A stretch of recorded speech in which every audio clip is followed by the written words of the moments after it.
कि आप भी इन दिल की बीमारी की वजह से बहुत परेशान हो चुके हो? हाय! ये क्या बात कर रहे हो दीदू? मैं बात कर रही हूँ आपकी पैथोलॉजी सब्जेक्ट कार्डियोवैस्कुलर सिस्टम के बारे में।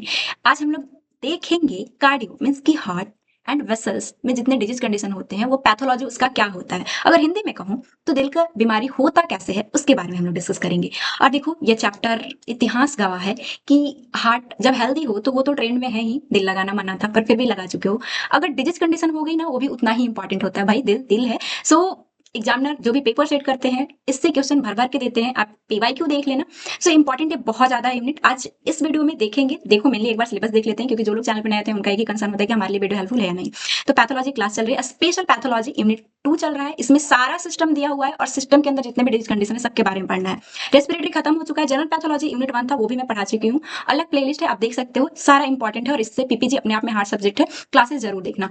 और ये मत सोचना कि फोर्थ सेम जब लास्ट आएगी तब देखेंगे, क्योंकि फोर्थ सेम अब तक का सबसे वास्ट रहने वाला है। तो कोशिश करना कि थर्ड सेम से अगर देख रहे हो तो वेल डन, बहुत अच्छा कर रहे हो क्योंकि तुम बहुत आगे रहोगे। अगर फोर्थ सेम वाले हैं तो मतलब क्लासेस तो मिस मत करना क्योंकि आगे चल के सिलेबस बहुत बड़ी हो जाएगी। सो इसमें आज देखो atherosclerosis, ischemia, infection, rheumatic heart fever के बारे में डिस्कस करना है एक क्लास में। इन्फेक्टिव एंडोकार्डाइटिस, ये 4-5 डिजीज कंडीशन है। अपने आप में बहुत कंफ्यूजन लगता है पहली बार जब देखते हो तो, लेकिन अगर बेसिक से समझते चलते हो तो फिर सच में बहुत, जैसे हेल्दी हार्ट के बारे में तुम कभी बोर नहीं होते हो, वैसे ही अगर एक एक बेसिक चीजों को समझोगे तो ये भी बहुत इंटरेस्टिंग लगेगा और हम लोग वही वे में पढ़ेंगे जिससे आपका हर कॉन्सेप्ट क्लियर हो। और ध्यान रखना, मैं बता चुकी हूँ इतिहास के बाद ऐसे क्वेश्चन आते ही आते हैं, तो लिखना कैसे है, कैसा क्वेश्चन जो बार बार, ये 4-5 में से इंपॉर्टेंट जो बार बार आया है वो मैं लास्ट में बताऊंगी। पहले एक बार यूनिट समझ लेते हैं, डिजीज को समझ लेते हैं, क्योंकि आईएनसी सिलेबस से कहीं से भी अभी क्वेश्चन आता है तो अभी अगर इंपॉर्टेंट बता दूंगी तो तुम उसी पे ध्यान दोगे और बाकी छोड़ दोगे, हो सकता है वो अगला टाइम आ जाए तो फिर क्या करोगे। हाँ, अगर थर्ड सेम में हो तो पूरा according to INC syllabus important question 10 year PYQ आपके यूनिवर्सिटी एग्जाम के लिए डिजाइन। नोट्स अवेलेबल है व्हाट्सएप पे, एक बार सैंपल पेपर जरूर देखना। नेक्स्ट इसका भी नोट्स आपको व्हाट्सएप चैनल पे ही मिलेगा। ऐसे मेरा एम है कि मैं फ्लिपकार्ट पे भी अवेलेबल कराऊं, लेकिन अभी टाइम लगेगा। जिनको चाहिए व्हाट्सएप पे एक बार देखना, मैसेज करना। ये आज कार्डियोवास्कुलर सिस्टम मीन्स की हार्ट का डिजीज कंडीशन। ये जस्ट अ सेकंड, पहली बार ही क्या हो रहा है भाई। सो इसके बारे में देखेंगे। देन एक मिनट। और कार्डियो दो, देखो इसमें दो है।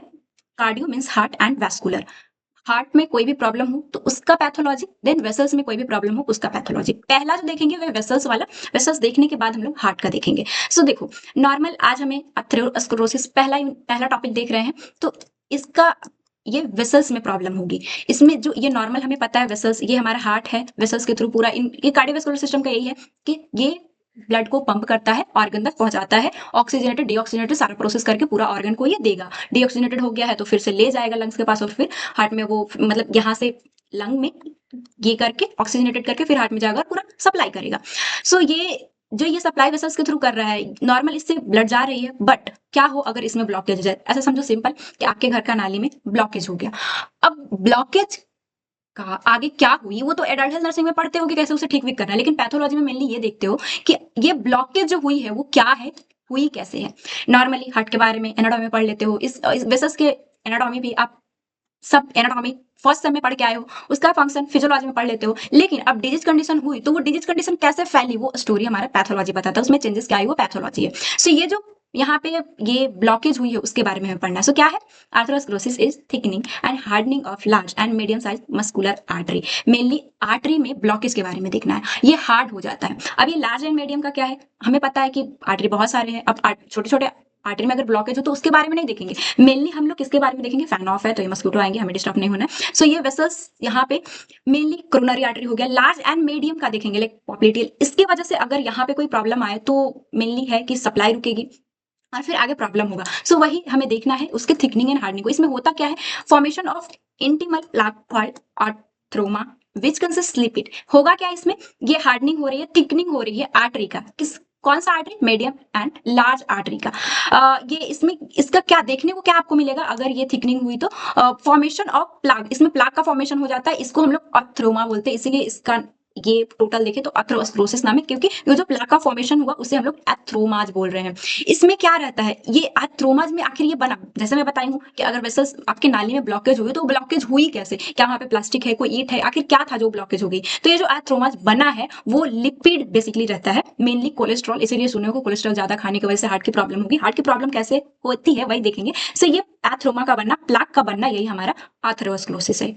कौन से आर्टरी में? तो mainly large and medium size like coronary artery हो गया, एब्डोमिनल, पॉप्लिटेल, ये सब में। This plug protrude into vessels lumen causing narrowing the obstruct blood flow and weakness underlying media। या ये समझ में नहीं आएगी, नॉर्मली एनाटॉमी में पढ़े हो कि ये वेसल्स रहा हमारा नॉर्मल, इसका 3 लेयर है। ये जो है ये सबसे जहां एकदम से ब्लड फ्लो होगा वो इंटीमा लेयर है। तो यहाँ पे देखो ये नॉर्मल है, कहीं पे प्रॉब्लम नहीं होता। ये मीडिया मतलब ट्यून का मीडिया है, ये इंटीमा है, ये मीडिया, और लास्ट वाला एडवेंटिस है, उससे हमें कोई मतलब नहीं है। अब यहाँ तो नॉर्मल था सारा लेयर है, जो आपको ये जो दिख रहा है वो अंदर वाली लेयर है जहां पे इंटरस्टिशियल ये लाइनिंग भी होती है, इंडोथीलियल लाइनिंग, सॉरी यहाँ पे इंडोथीलियल लाइनिंग देखने को मिलती है। अब ये यहाँ पे आर्थ्रोस्क्लेरोसिस की कंडीशन हुई जहां पे प्लाक का फॉर्मेशन हो रहा है, जो भी कोलेस्ट्रॉल सब देखे इसमें आके जमा हो जा रहा है। सो जमा होने के बाद वही वीक ये सब कर देगा। मीडिया तक इसकी प्रॉब्लम जाएगी। मेनली जो बीच का लेयर है, जो जहाँ पे मसल्स होता है आर्टरी में, आर्टरी का 3 लेयर है, सो उसमें जो प्रॉब्लम हो रही है उसका देखेंगे। और यहाँ पे देखो फाइब्रस कैप का ये जो आर्थ्रोमा बना उसके ऊपर फाइब्रस कैप आ जाता है। अब तक तो बहुत कंफ्यूजन हो गई होगी, आई नो, लेकिन ये हो कैसे रही है और क्यों होगी, कैसे क्या चल रहा है, वही तो हम लोग पैथोलॉजी में डिस्कस करेंगे। सो अब तक देख लिया, अब तक आपको कुछ नहीं याद रखना है। आर्थ्रोस्क्लेरोसिस में क्या हो रही है, वेसल्स में प्लाक का फॉर्मेशन हो रहा है जिसे हम लोग आर्थ्रोमा बोल रहे हैं। वो मेनली लिपिड कोलेस्ट्रॉल है और उसके ऊपर फाइब्रस कैप है। ये फिगर छोटा सा, इतना सुंदर बनाने का जरूरत नहीं है, ये तुम ऐसे करके बना देना, सो कर देना, और यहाँ पे ऐसे दिखा देना कि हाँ ये नॉर्मल था, यहाँ पे ये आर्थ्रोमा का फॉर्मेशन हो गया है। कैसे होगा, ऐसे तो एडल्ट नर्सिंग में देख चुके हो, इसलिए मैं डीप नहीं जाऊंगी, बट हाँ लिखना होगा, अगर ज्यादा मार्क्स में आए तो ये जरूर लिख देना। सो किसकी वजह से होगा, तो देखे थे हम लोग कि एक 3 फैक्टर बेसिकली होता है मॉडिफाइबल, कि कुछ ऐसे कारण की वजह से वेसल्स ब्लॉक होंगे, प्लग का फॉर्मेशन होगा, जो कि उसे अगर ठीक करते हो तो वो आर्थ्रोस्क्लेरोसिस की कंडीशन ठीक हो जाएगी। ये मॉडिफाइबल है, आप ठीक कर सकते हो। देन ये एक नॉन मॉडिफाइबल जिसे आप ठीक ही नहीं कर सकते, और एक और आता है लास्ट में हमारा, ये बेसिकली एक बार मैं दिखा देती हूँ ताकि समझना आसान हो। ये इमर्जिंग फैक्टर या फिर माइनर, ये बहुत कम रहता है, कुछ आजकल इन्फेक्शन की वजह से भी होने लगी है, वो हम लोग देखेंगे। इंपॉर्टेंट है मॉडिफायर और नॉन मॉडिफाइबल, जैसे कि किसकी वजह से हो सकता है, तो हाइपरलिपिडेमिया, लिपिड अगर ज्यादा हो जाए, बेसिकली लो डेंसिटी लिपोप्रोटीन जिसे हम लोग बैड कोलेस्ट्रॉल बोलते हैं, प्लाक का फॉर्मेशन हुआ है तो मेनली है कौन, वही कोलेस्ट्रॉल। सो ये अगर बॉडी में ज्यादा हो तो कॉमन है कि ये जाकर वेसल्स में एक जगह पे इकट्ठा हो जाएगा। इस कंडीशन को हम लोग प्लाक फॉर्मेशन, ये आर्थ्रोस्क्लेरोसिस कंडीशन लीड करता है। लेकिन अगर लिपिड ज्यादा हुई है, अगर उसे डाइट में आप कम लेते हो, ध्यान रखते हो, एक्सरसाइज करते हो, तो ये कंडीशन ठीक हो जाएगी, इसीलिए इसे मॉडिफाइबल बोलते हैं। नेक्स्ट ये एलडीएल, हमें पता है कि लो डेंसिटी लिपोप्रोटीन हमारे वेसल से चिपक जाता है, इसलिए इसे बैड बोलते हैं। वहीं पे एक हमारे बॉडी में लिपिड हाई डेंसिटी लिपोप्रोटीन होता है, तो जब भी अगर ये एलडी मतलब आर्थ्रोस्क्लेरोसिस कंडीशन में एलडीएल ज्यादा रहता है, वही एचडीएल कम रहता है। एचडीएल का काम है कि एलडीएल अगर बाहर घूम रहा है तो उसको दोबारा से मतलब कहीं पे जमने ना दे, एक जगह पे ये आर्थ्रोस्क्लेरोसिस कंडीशन ना करने दे। सो ये समझना बहुत इंपॉर्टेंट है, और एडल्ट नर्सिंग में समझ के आए हैं तो उतना माथा यहाँ पे ना लगाए, वही अच्छा है, हमारा टाइम बचेगा। वन शॉट में हमें देखना है HDL level, good cholesterol, good लोग कहाँ ही टिक पाते हैं, और गुड ही रहता तो फिर हमारा हार्ट ये आर्थ्रोस्क्लेरोसिस कंडीशन क्यों होता। सो ये इसकी लेवल कम जाती है। और क्या है जिसकी वजह से हो सकता है, तो हाइपरटेंशन, इसमें क्या होता है कि आर्टरी में बहुत ज्यादा टेंशन होने की वजह से, ये बीपी हाई होने की वजह से, increase blood pressure cause mechanical stress and damage arterial wall जो है वो डैमेज हो जाती है। यहाँ पे जो ये इंडोथेलियल लाइनिंग है वो डैमेज हो जाता है, जिसकी वजह से आगे जो भी प्लाक का फॉर्मेशन है वो होगा। इसकी क्या कंडीशन है आगे हम लोग देखेंगे, कैसे प्लाक बनेगा, लाइनिंग टूटेगी, वही तुम जान रहे हो कि फिब्रिन सब आके वहाँ पे एक जगह हो जाएगा, ब्लॉकेज कर देगा, और वही ब्लॉकेज को हम लोग देख रहे हैं। नेक्स्ट स्मोकिंग की वजह से सिवियरिटी एक्सटेंड ऑफ डिजीज, हम लोग बहुत बार देख चुके हैं, निकोटीन जो है वो वेसल्स में चिपकता है तो ये लीड करेगा। डायबिटिक मेलाइटिस, इसमें हाई शुगर लेवल होने की वजह से शुगर वेसल्स में ये चिपक जाएगा तो ये ब्लॉकेज कर सकता है। Obesity and physical inactivity, common modernise factor link metabolic syndrome, काम नहीं करोगे, खाते जा रहे हो तो भी लिपिड ज्यादा करेगा, और देन ये लीड कर सकता है, लेकिन ये मॉडिफाइबल है। अगर शुगर लेवल को कम किया जाए, बीपी को कम कर दिया जाए, ओबेसिटी को थोड़ा आप एक्सरसाइज करो, कम कर दोगे तो ये कंडीशन ठीक हो जाएगी। नेक्स्ट नॉन मॉडिफाइबल आता है। नॉन मॉडिफाइबल में कौन कौन सा, जिसमें आपका कोई बस नहीं है, बस जो हो गई सो हो गई। अब एज की वजह से हो रही है, लाइक जैसे जैसे इंसान मतलब ओल्ड एज में जाता है 40 to 50, तो उस कंडीशन में ज्यादा चांस होती है आर्थ्रोस्क्लेरोसिस होने का, टेंशन घट जाती है आर्टरी का, उतना ये रहता नहीं है स्ट्रेंथ। तो इसमें आपकी कोई गलती, अब अगर 40-50 ईयर का हो गए हो तो क्या चाह के भी आ सकते हो वो 20 ईयर में, नहीं ना, तो ये नॉन मॉडिफाइबल होता है। Legend generally appear the progress from the 4th decade of life, 40 से 50 वर्ष के हो गए तो वहां पे ये कंडीशन ज्यादा देखने को आर्थ्रोस्क्लेरोसिस मिलता है। अब इसे तुम नहीं बदल सकते, ये कॉमन सी बात है। नेक्स्ट जेंडर आता है, male are at higher risk than pre menopausal females. Female के कंपैरिजन में मेल में ये ज्यादा देखने को मिलता है। अब देखो अगर आर्थ्रोस्क्लेरोसिस ये यहाँ पे ब्लॉकेज हुई तो देखते हो कि ब्रेन में स्ट्रोक ज्यादा आता है, हार्ट अटैक आने की चांसेस रहती है, तो लोग क्या बोलते हैं, मेल में ये ज्यादा रहता है, मेल में इसका रेशियो ज्यादा है कंपैरिजन फीमेल। अब लोग क्या बोलते हैं, मेल क्या बोलते हैं, काम ज़्यादा करता है इंसान, मतलब ज़्यादा टेंशन लेता है, इसीलिए स्ट्रोक ज़्यादा आता है या फिर हार्ट अटैक, लेकिन ये सही नहीं है। भाई आजकल तो लड़कियाँ भी सब काम कर रही है, ऐसा थोड़ी होता है घर में, अगर पहले भी थी मम्मी दादी लोग तो काम ऐसा तो नहीं था कि नहीं करती थी। मेनली रीज़न क्या है कि ये फीमेल में एस्ट्रोजन जो लेवल है, मतलब जो एस्ट्रोजन हमें मिला है, गर्ल्स को जो मिला, वुमेन को जो मिला है, वो ये इस आर्थरोस्क्लेरोसिस की कंडीशन से हमें बचा के रखता है। अब ये देखो पोस्ट मेनोपॉजल, अगर ये मतलब ये पीरियड जिनका रुक जाता है, एस्ट्रोजन लेवल कम हो जाता है, तो उनमें देखोगे तो मेल के कंपैरिजन में भी ज्यादा हो जाता है, क्योंकि एस्ट्रोजन गई और वही हमें आर्थरोस्क्लेरोसिस से सब कंडीशन से बचा रहा था। तो आज से तुम ये ध्यान रखना, और ऐसे भी मेडिकल फील्ड वाले नॉर्मली ये आना चाहिए कि ऐसा नहीं है कि मेल में अगर ज्यादा स्ट्रोक हो रही है, हार्ट अटैक हो रही है, तो उसका रीजन ये है कि उन लोग ज्यादा काम करते हैं, ज्यादा टेंशन लेते नहीं, उनके पास एस्ट्रोजन लेवल नहीं है, जो कि फीमेल के पास होता है। जेनेटिक अगर देखें तो family history the disease significantly predispose and individual, मतलब अगर किसी को फैमिली में तो वो आ सकता है और तुम उसे बदल भी नहीं सकते, वो जीन में ही आ गया तो क्या पूरा सेल का जीन निकालोगे, तो ये भी लीड करता है, जो कि नॉन मॉडिफाइबल है। लास्ट में माइनर, और माइनर को ना भी याद रखो एग्जाम में तो भी चलेगा, ये अभी रिसर्च के थ्रू पता चला है कि मतलब एक बैक्टीरिया क्लेमाइडी निमोनी एंड 2 वायरस जिसमें कि हर्पिस वायरस और सीएमवी, ये भी लीड, मतलब इसके वजह से भी आर्थरोस्क्लेरोसिस जैसी कंडीशन हो रही है। तो ये रहा हमारा last modifiable, non modifiable easy है, एडल्ट नर्सिंग में पढ़े उसे याद रख लेना। फाइनली ये पैथोलॉजी की कहानी स्टार्ट होगी, क्या दिल की बीमारी, मतलब जो भी अभी वेसल्स का चल रहा है, तो वेसल्स की बीमारी आखिर हुई कैसे। सो ये इसे समझने के लिए the response to injury hypothesis याद रखना, एक कहानी जैसा याद करना है कि कभी भी इंजरी होगा, अगर वेसल्स में इंजरी होगी तभी जाके ये आर्थरोस्क्लेरोसिस हो सकता है, बस उसी के बारे में पढ़ना है। सबसे पहले अगर आर्थरोस्क्लेरोसिस होना है तो एंडोथेलियल इंजरी, जो कि ये जो हमारा वेसल्स है, आर्टरी है, जो नीचे वाला लाइनिंग होता है वो एंडोथेलियल लाइनिंग है, उसमें जब तक इंजरी नहीं होगा तब तक आर्थरोस्क्लेरोसिस नहीं हो सकती। क्रोनिक और repeated injury to the innermost lining artery endothelial is the most triggering event, this can be cause by smoking, hypertension, मतलब जो भी हो, जो भी जिसके वजह से भी शुगर ज्यादा हो गया, लिपिड ज्यादा हो गया, हाइपरटेंशन, जितना भी हम लोग रिस्क फैक्टर देखे थे, कॉजेज देखे थे, इसकी वजह से मेनली क्या होगा, पहले क्या होगा, ये जो वेसल्स का एंडोथेलियल लाइनिंग है वो इंजर्ड होगा।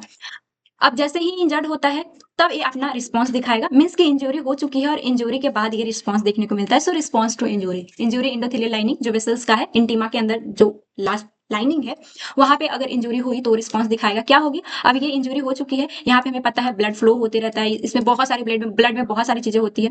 सो जैसे ही ये इंजरी होगा, नॉर्मल ये ऐसा था, अब ये ऐसा रह चुका है सपोज, अब यहाँ पे लिपिड अंदर आने लगेगा, कुछ सेल्स अंदर आने लगेगी, क्या चल रहा है, इंजरी रिस्पॉन्स। वैसे यहाँ लाइनिंग में इंजरी हुआ, इसके बाद लिपिड आना स्टार्ट, जब ये एंडोथेलियल लाइनिंग सही था तब तक इन लोग का मजाल नहीं था, कोई भी सेल का मजाल नहीं था कि वो अंदर आए, जब इंजरी हुई तो रिस्पॉन्स देखने को मिल रहा है। सो लिपिड अंदर आ जा रही है, साथ ही साथ यहाँ पे जो भी मैक्रोफेज होते हैं, लिम्फोसाइट होते हैं, वो अंदर आने लगते हैं। सो देखो इंजरी हुई, then the damage endothelium allow low density lipoprotein जो है वो अंदर आने लगता है, इंटर द इंटीमा, ये जो लाइनिंग है वेसल्स का तुम लेयर पढ़ चुके हो, ये मीडिया है, ट्यूनिका मीडिया, इंटीमा, और ये बाहर का हमें कोई मतलब है नहीं, यहाँ पे ही ये लाइनिंग होती है एंडोथेलियल, तो यहाँ पे इंजरी हुई, देन ये अंदर आने लगा, लो डेंसिटी लिपोप्रोटीन अंदर जा रहा है। अब देखो फिर क्या होगा, फिर मैं इसको समझाती हूँ। फिर सेलुलर माइग्रेशन, लिपिड अंदर गए, सेलुलर माइग्रेशन भी होने लगेगा। मोनोसाइट, देखो इसका ध्यान रखना कि अगर ब्लड में वो है, ब्लड वेसल्स में है, तो वो मोनोसाइट है, जैसे ही बाहर जाता है इसका नाम मैक्रोफेज हो जाता है। सो ये from blood adhere to injured area migrate into the intima and transform in macrophage, जब तक ब्लड में था ये मोनोसाइट है, वही डब्ल्यूबीसी का, जैसे ही लाइनिंग इंजर्ड हुई थी उससे ये अंदर जाने लगा मैक्रोफेज के रूप में।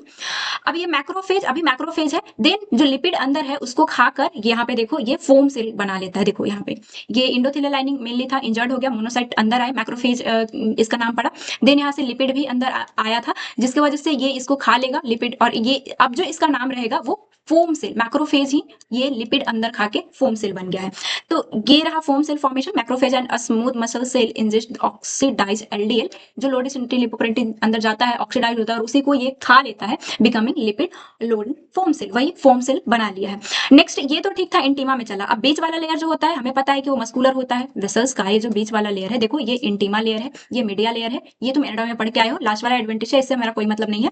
सो यहाँ पे ही ये लाइनिंग थी एंडोथेलियल, ये इंजर्ड हुआ, फिर वही लिपिड मैक्रोफेज सब लिम्फोसाइट सब आने लगे।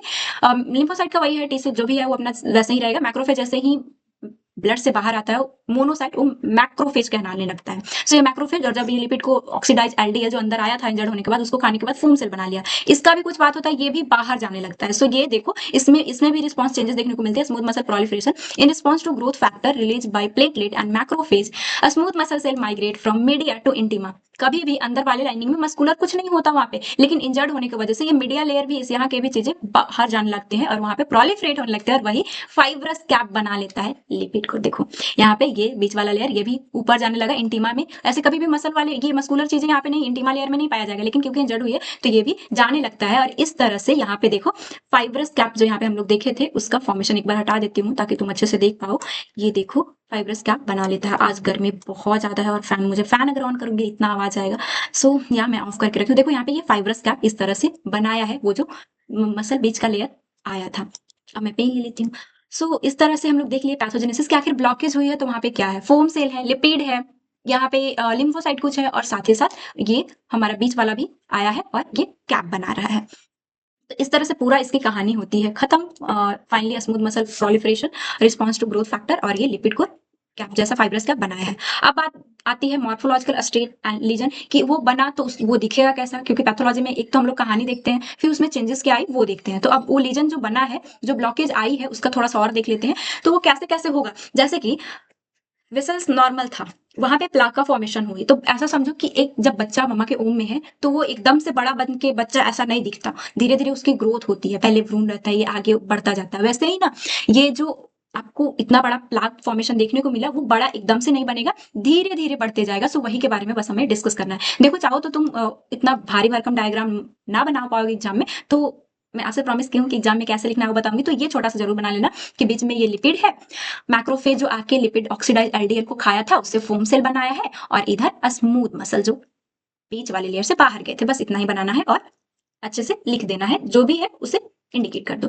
मॉर्फोलॉजिकल लीजन देखते हैं, टॉपिक बड़ा होते जा रहा है, वीडियो हमें वन शॉट में खत्म करनी है। सो फैटी स्ट्रिक डॉट पहला देखने को मिलेगा, the earliest visible lesion appearing as a small yellow spot stick in the intima, they can be appear early and consist primarily to foam cell. देखो तुम बहुत ये होगे, पहले जो ये वेसल्स है यहाँ पे प्लाक का फॉर्मेशन होना है, एथ्रोमा बनना है, तो एकदम से ऐसा नहीं बनेगा। पहले वेसल्स में ऐसा बनेगा थोड़ा सा कि तुम्हें पता भी नहीं चलेगी, उसे हम लोग फैटी स्ट्रिक या फिर डॉट बोलते हैं। नौशद में क्वेश्चन आया था इसीलिए बता रही हूँ। देखो कैसा फैटी स्ट्रिक दूसरा है कि पहले तो ये बना जो दिखा भी नहीं, देन ये कुछ कुछ द अर्लीस्ट विजिबल लीजन, अब ये दिखने लगेगा। आर्थरोस्क्लेरोसिस मतलब आर्थरोस्क्लेरोसिस कंडीशन में जो पहला तुम्हें देखने को मिलेगा वो फैटी स्ट्रिक है।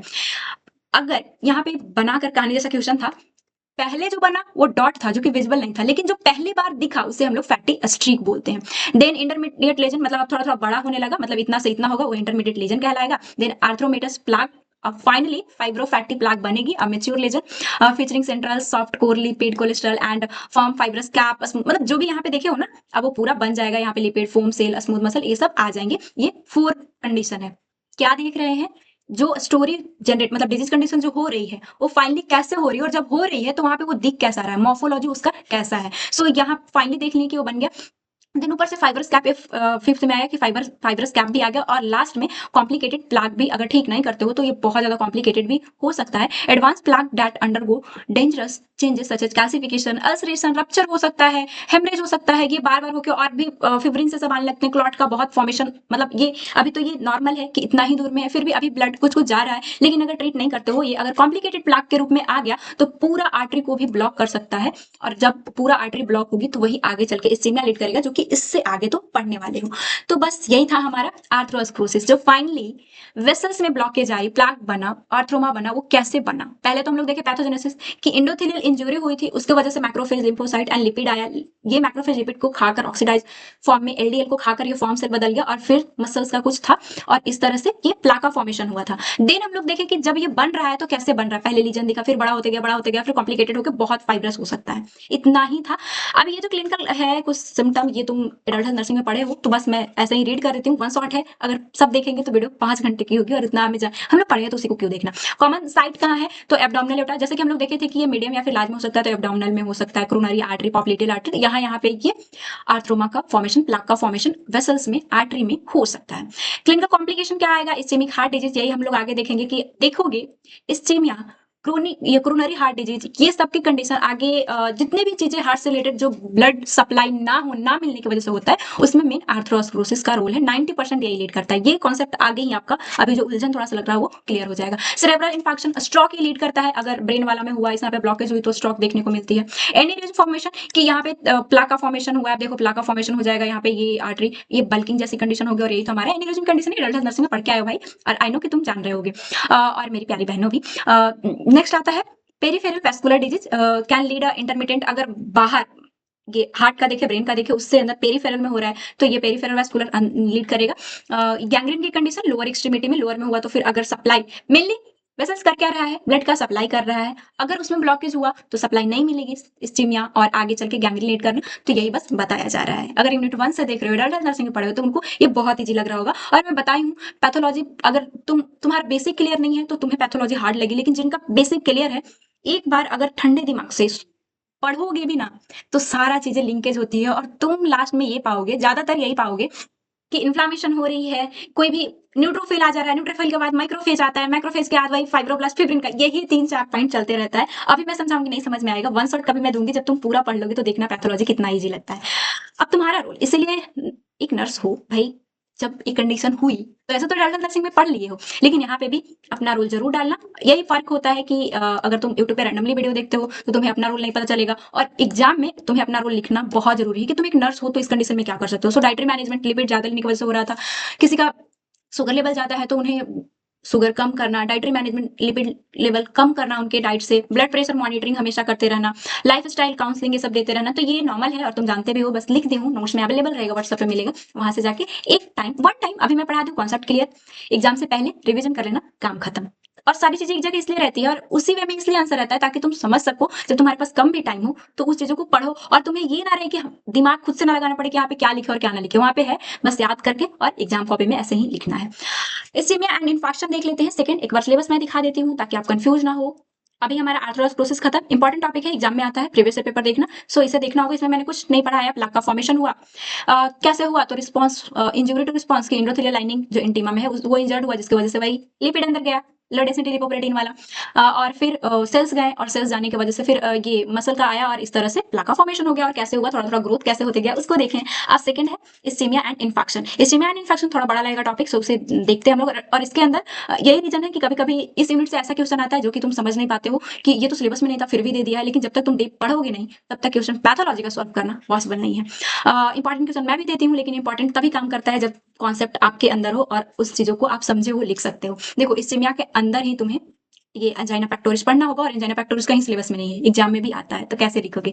तो चलो फिर बताती हूँ मैं, और एक कॉन्सेप्ट हम लोग देखते हैं। पहले देखते हैं इस्चीमिया। इस्चीमिया क्या है, इस्चेमिक हार्ट डिजीज। इस्चीमिया को तुम इस्चेमिक हार्ट डिजीज भी बोल सकते हो, कोरोनरी आर्टरी डिजीज भी बोल सकते हो। कैसे देखते हैं हम लोग, ischemic heart disease also known as coronary artery disease is defined clinical state जहां पे इम्बैलेंस हो जाता है between the myocardial demand supply oxygenated blood. अब हमारा हार्ट की कंडीशन स्टार्ट हो चुका है, वेसल्स में सिर्फ हमें आर्थरोस्क्लेरोसिस पढ़ना था, अब हार्ट का स्टार्ट हुआ इस्चीमिया की कंडीशन, मींस कि ये हार्ट रहा हमारा, इसको ये भले ही पंप कर रहा है, लेकिन पंप कर रहा है तो काम तो कर रहा है ना। जैसे हमारा हाथ अभी मूवमेंट कर रहा है तो इसको ब्लड चाहिए, हार्ट बेचारा सप्लाई वेसल्स के थ्रू दे रहा है, हार्ट भी तो काम कर रहा है, हमेशा पंप कर रहा है। अगर ये गया तो तुम्हारा समझो कि काम खत्म। तो इसे काम करने के लिए एटीपी चाहिए, एटीपी तो तभी मिलेगी ना जब ऑक्सीजन आए, मतलब ब्लड से ऑक्सीजन इसे मिलेगा। सो अगर ये तो नॉर्मल कंडीशन है कि इसे मिलती है, जितना डिमांड है उतना ना मिल पाए, सप्लाई ना हो, तो वो इस्चीमिया की कंडीशन है, वही सेल डेथ करने लगेंगे। तो अभी तो सिर्फ सप्लाई का कम ना इस्चीमिया की कंडीशन है, अगर वो ठीक ना हुआ तो आगे चलकर नेक्रोसिस लीड करेगा जो कि इरिवर्सिबल सेल डेथ है, वही आगे इन्फेक्शन लीड करता है। ये कनेक्टेड है, सारी चीजें तुम समझ जाओगे। पहले इस्चीमिया देख लेते हैं। सो वही अब देखो, इस्चीमिया को इस्चेमिक हार्ट डिजीज बोल रहे हैं और देन कोरोनरी आर्टरी डिजीज क्यों बोल रहे हैं, क्योंकि इस्चेमिक तभी होगा जब इसका सप्लाई कम हो। सप्लाई कौन कर रहा है, कोरोनरी आर्टरी। तो कोरोनरी आर्टरी में कहीं भी कुछ हो, इसमें इसमें मतलब ब्लड सही से इसका नहीं दे रहा है, इसमें कोई डिजीज हो, प्लाक फॉर्मेशन जो भी हो गई हो, तो ये इस्चीमिया की कंडीशन होगी। So ischemic heart disease mainly coronary artery disease ही होता है। जब तक कोरोनरी सप्लाई सही से करेगा तब तक इस्चीमिया होगी नहीं, और इस्चीमिया हो रही है मींस कि कोरोनरी में कोई डिजीज है। सो इसलिए इस्चेमिक हार्ट डिजीज को कोरोनरी हार्ट डिजीज बोलते हैं, बहुत बार देख लेंगे। Is define a clinical state where there is a imbalance between demand जितना है उतना नहीं मिल रहा है, वही इस्चीमिया की कंडीशन है। The heart demand oxygenated blood, ये प्रोड्यूस एटीपी, ये एटीपी हमें ब्लड से ऑक्सीजन जाएगा तभी एटीपी बना पाएगा। कॉन्ट्रैक्शन के लिए इसे भी भाई करेंसी चाहिए, एटीपी चाहिए, एनर्जी चाहिए, जो कि हमें ब्लड से मिलता है, which is normally supply through coronary artery. Coronary artery से हमारा हार्ट को सप्लाई मिलता है, सबको पता है। When this supply is imbalance the myocardial can not function properly. इसी में कंडीशन में ही होगा कि इसे चाहिए ब्लड, उतना नहीं मिल पाएगी, देंगे कॉन्ट्रैक्ट भी सही से नहीं करेगा। इडियोपैथोजेनेसिस के क्या कारण है और उस कारण की वजह से कैसे डिजीज हो रहा है, ये इस्चेमिक हार्ट डिजीज या फिर कोरोनरी हार्ट डिजीज या फिर नॉर्मली इस्चीमिया जो आपके सिलेबस में दिया हुआ है। तो चाहे इस्चेमिक हार्ट डिजीज आए, इस्चीमिया आए, कोरोनरी आर्टरी डिजीज आए, सब में आपको यही कंटेंट डालना है। द डेवलपमेंट ऑफ ये आईएस जो इस्चेमिक हार्ट डिजीज है, ये 3 मेन फैक्टर है। सबसे पहला कोरोनरी आर्थरोस्क्लेरोसिस, इसलिए वेसल्स के डिजीज आप फर्स्ट टाइम ही पढ़ चुके हो। आर्थरोस्क्लेरोसिस में क्या देखे थे, मीडियम या फिर लार्ज वेसल्स में ऑक्लूजन हो जाना, प्लेक का फॉर्मेशन हो जाना। कोरोनरी आर्टरी डिजीज में हुई तो वही कोरोनरी आर्थरोस्क्लेरोसिस बोला जाएगा। The most common cause fixed obstruction coronary artery by atheromatous, plaque का फॉर्मेशन हो जाना, जो कि दिस प्लाक कंसिस्ट लिपिड और कोलेस्ट्रॉल देखे थे वहां पे था, एंड कैल्शियम ये कॉम्प्लिकेटेड हो जाए तो वहां पे लीड करता है। अब अगर ये प्लाक का फॉर्मेशन हो गई मींस कि जो नॉर्मल ये सप्लाई कोरोनरी आर्टरी से जा रहा था वो कम जाएगा और हार्ट को सप्लाई कम मिलेगी। सो यही फिर जितना चाहिए डिमांड जितना है उतना सप्लाई नहीं मिल पाएगी, क्योंकि सप्लाई देने वाला रास्ते में ब्लॉकेज, प्लाक का फॉर्मेशन हो गया है। और यही रीजन है मेन कोरोनरी आर्टरी डिजीज का 90% केसेस। अब लोगों के 10% केसेस में आखिर कौन लीड करता है, तो और भी चीजें like superadded changes in atherosclerosis, atherosclerosis हो रखी थी, और भी कॉम्प्लिकेटेड चीजें हो जाए like acute coronary syndrome such as myocardial infarction, unstable angina जिसमें कि precipitate sudden change in pre existing plaque. देखो ये बहुत हैवी लगा है लेकिन इसमें कुछ नहीं, जो प्लाक फॉर्मेशन हुआ है वो टूटता है और फिर से और भी फिब्रिन यहाँ पे और थ्रोम्बस, जो नॉर्मली जैसे कहीं भी इंजरी हुआ तो हमारा नॉर्मल हमारे बॉडी में क्या मैकेनिज्म चलती है हीमोस्टैसिस का, जिसमें कि प्लेटलेट फिब्रिन आन के उसे रोकने का काम करता है। लेकिन जब करता है तो वहाँ पे वो प्लेटलेट सब आ जाती है ना, और अगर वेसल्स में पहले से ही प्लाग है और प्लेटलेट फिब्रिन सब आएगा तो क्या होगा, वो जो प्लाग है वो और बड़ा होगा। सो यही यहाँ पे बोला जा रहा है कि पहले से तो था आर्थरोस्क्लेरोसिस, अब सुप्रा एडेड चेंजेस हुई। This changes include plaque rupture होता है, जिसकी वजह से जब भी कुछ चीज बॉडी में रप्चर हो तो प्लेटलेट एग्रीगेशन होगा, नॉर्मल हीमोस्टैसिस का है। साथ ही साथ थ्रोम्बोसिस, क्लॉट का फॉर्मेशन हो जाएगी। देखो क्लॉट और ये स्टैसिस में एक ही फर्क है कि यहाँ पे भी प्लेटलेट आ रहा है, फिब्रिन आ रहा है, ये हीमोस्टैसिस कंडीशन चली। लेकिन यहाँ पे इंजरी अगर ये नॉर्मल बंद वेसल्स में कहीं भी क्लॉट का फॉर्मेशन, मतलब ये फिब्रिन सब आ रहा है, प्लेटलेट सब आ रहा है, तो उसे हम लोग थ्रोम्बोसिस बोलते हैं। ये मैं खुद पढ़ा के आई हूँ। सो अभी यहाँ पे ही चल रहा है, हीमोस्टैसिस कंडीशन तो है नहीं, नॉर्मल हमारा बंद है और वहाँ पे प्लाक जो था वो रप्चर हुआ, जिसकी वजह से प्लेटलेट सब आए, एग्रीगेशन हुए, क्लॉट फॉर्मेशन हुआ, potentially leading complete vessels occlusion. ये हमारा रहा सुप्रा एडेड चेंज इन आर्थरोस्क्लेरोसिस, जिसके वजह से मेनली एक्यूट चेस्ट पेन देखने को मिलता है। ये आगे देखेंगे मायोकार्डियल इंफार्क्शन के बारे में। तो ये रहा, कुछ और भी चीजें हैं। अब तक तो हम लोग आर्थरोस्क्लेरोसिस ही देखे कि एक छोटा था, अब वहां पे प्लाग ये सब चीजें आ गया, जिसकी वजह से ये ज्यादा हो गई।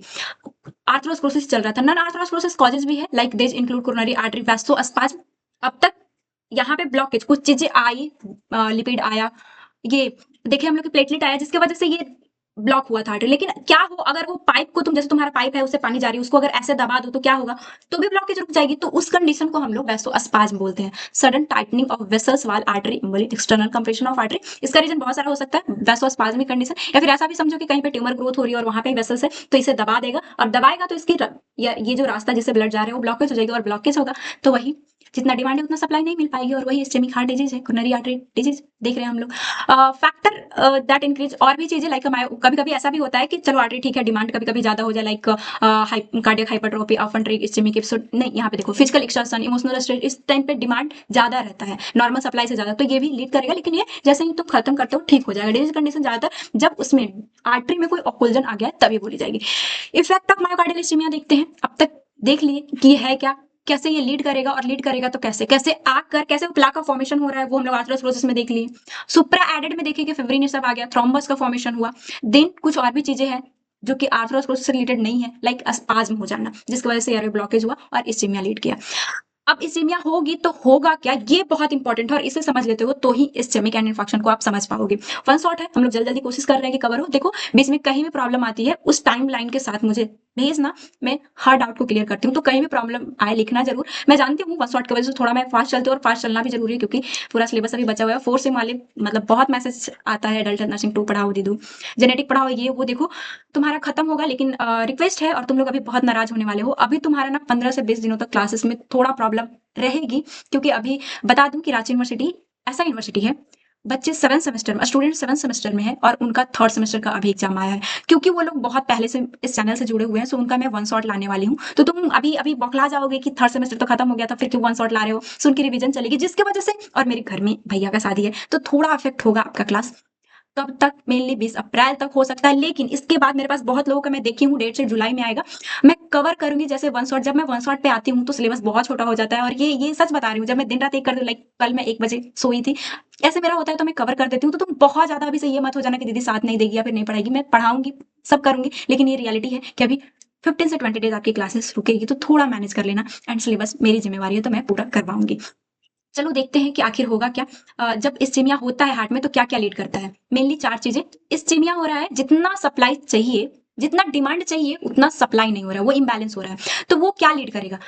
एक तो एंजाइना पेक्टोरिस से लीड कर सकता है, दूसरा मायोकार्डियल इंफार्क्शन लीड करेगा।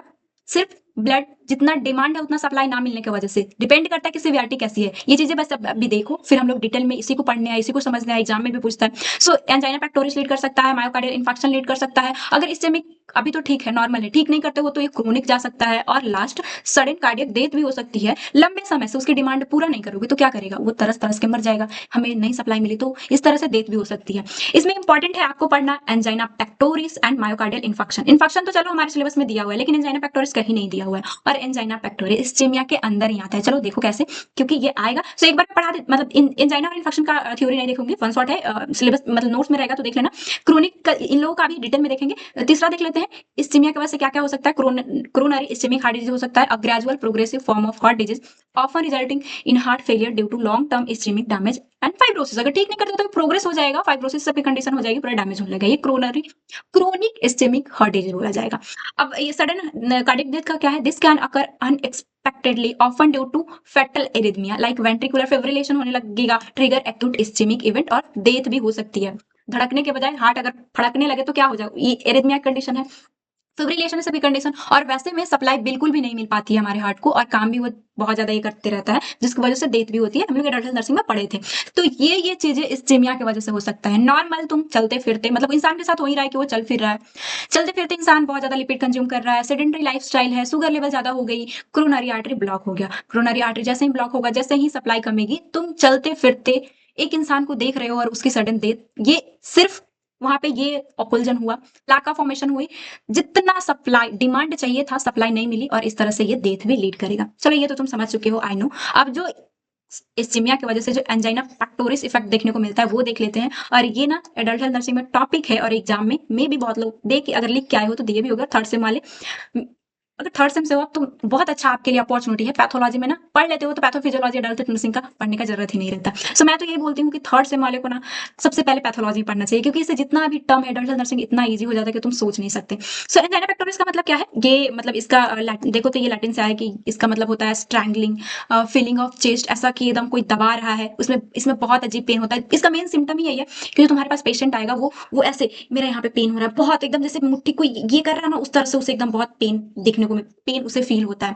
पैथोफिजियोलॉजी इसका क्या है? Core pathophysiology involve imbalance between myocardial demand and supply, क्योंकि इस्चेमिया का इफेक्ट देख रहे हैं ना, तो जितना डिमांड है उतना सप्लाई नहीं मिल रही, ये तो इस्चेमिया की कंडीशन है। तो आखिर है क्या डिमांड? द हार्ट क्या होता है डिमांड के लिए? द हार्ट रिक्वायर, क्यों डिमांड कर रहा है हार्ट? क्यों क्यों उसको भाई हम क्यों कुछ दे? क्या उसकी डिमांड? जैसे बच्चा कुछ मांगे कि हमें 10,000 रुपया दो, तो क्यों तुम्हें चाहिए बाबू? नहीं मिलेगा। उस तरह से हार्ट को भी मना कर सकते हो कि ठीक है तुम्हें पहले से मिल रही थी, अभी नहीं मिली तो तुमको इतना क्या जरूरत है तड़पने का, इतना भी पेन पेन क्यों होने लगा? तो भाई एक बच्चा को उसको उसका फी देना है, उसके टीचर अगर मारेंगे तो वो तो रोएगा ही ना, वो कोई इधर उधर गेमिंग में पैसा नहीं डाल रहा है। उसी तरह से ये हमारा हार्ट बेचारा इधर उधर मतलब ब्लड सप्लाई करना ले जाता है, ये काम करता है, और तुम नहीं दोगे तो ये काम थोड़ी करेगा, फिर तो ये तड़पना स्टार्ट कर देगा ना। So the heart require ATP derive from oxygen, इसे एटीपी चाहिए होता है काम करने के लिए, जो कि ऑक्सीजन से मिलता है टू कॉन्ट्रैक्ट। और इस तरह से ऑक्सीजन जब इसे मिलती है, एटीपी बेचारा अपना बनाता है और ये अपना कॉन्ट्रैक्ट करता है। लेकिन demand increase during a physical exertion, emotional stress और ईटिंग। ये बेसिकली ये है कि ऐसे नॉर्मली में इसका जब भी तुम काम करते हो तो ये बेचारा डिमांड भी बढ़ाता है, और उस नॉर्मल कंडीशन में ठीक भी हो जाता है। लेकिन अगर तुम इस डिमांड को पूरा ना करो, जो कि इस्चेमिक में होता है, कहीं पे अगर ऑक्सीजन हो जाए ना मिले, तो ये आगे जाके ये पेन लीड करेगा। देखेंगे आगे। और देखो ये डिमांड पहला देख ली, सप्लाई ऑक्सीजन ब्लड डिलीवर विया कोरोनरी आर्टरी, तो इस तरह से इसका डिमांड था। और सप्लाई, डिमांड का सप्लाई कौन पूरा करे? जैसे मम्मी पापा पूरा करते एक बच्चा का, तो उसी तरह से इसका सप्लाई कौन पूरा कर रहा है? Coronary artery. Ischemic trigger when a coronary artery obstruct, most commonly atherosclerosis की कंडीशन में ये देखने को मिलता है कि कोरोनरी आर्टरी बेचारा प्लाग उसमें फॉर्मेशन हो जाता है। It can not supply enough blood meet the heart increase demand, जितना उसे चाहिए उतना नहीं दे पा रहा है, चाहे वो नॉर्मल कंडीशन या फिर डिमांड उसकी इंक्रीज हो, उतना नहीं देगा। नॉर्मल सी बात है, जो जिससे दे रहा था उसमें प्लाक का फॉर्मेशन हो गया। This result transient myocardial ischaemia, पहले तो इस्चेमिया कंडीशन होगी। अनलाइक अ मायोकार्डियल इंफेक्शन, फिर ये इंफेक्शन लीड करेगा। इसके बारे में अभी देखेंगे, अगर बहुत ज्यादा सीवियर कंडीशन हो। The ischemia is angina temporary and does not lead a permanent cell death necrosis. So ये इस्चेमिया ही ट्रिगर किया है ये एंजाइना पेक्टोरिस की कंडीशन को। लेकिन इन सब वर्ड में बस दो वर्ड काम का है हमारा, कि इसमें परमानेंट जो पेन हो रही है एंजाइना पेक्टोरिस की कंडीशन है उसमें सेल डेथ नहीं हुआ रहेगा, सिर्फ ये नेक्रो इसमें जो है वो जैसे ही तुम उसे नहीं मिल रहा था, चाहे जो भी कंडीशन हो, ठीक कर दोगे, स्टंट ये सब लगा दोगे, जैसे ही ठीक होगा एयरवे, हार्ट दोबारा नॉर्मल कंडीशन में आ जाएगी, कोई प्रॉब्लम कहीं नहीं रहेगा। सो ये इन्फाक्शन की कंडीशन में देखोगे वो परमानेंट डेथ हो जाता है। सो बस इसमें क्या ध्यान रखना है कि यहाँ पे कोई भी डेथ सेल डेथ नहीं होगी, नेक्रोसिस की कंडीशन नहीं होगा।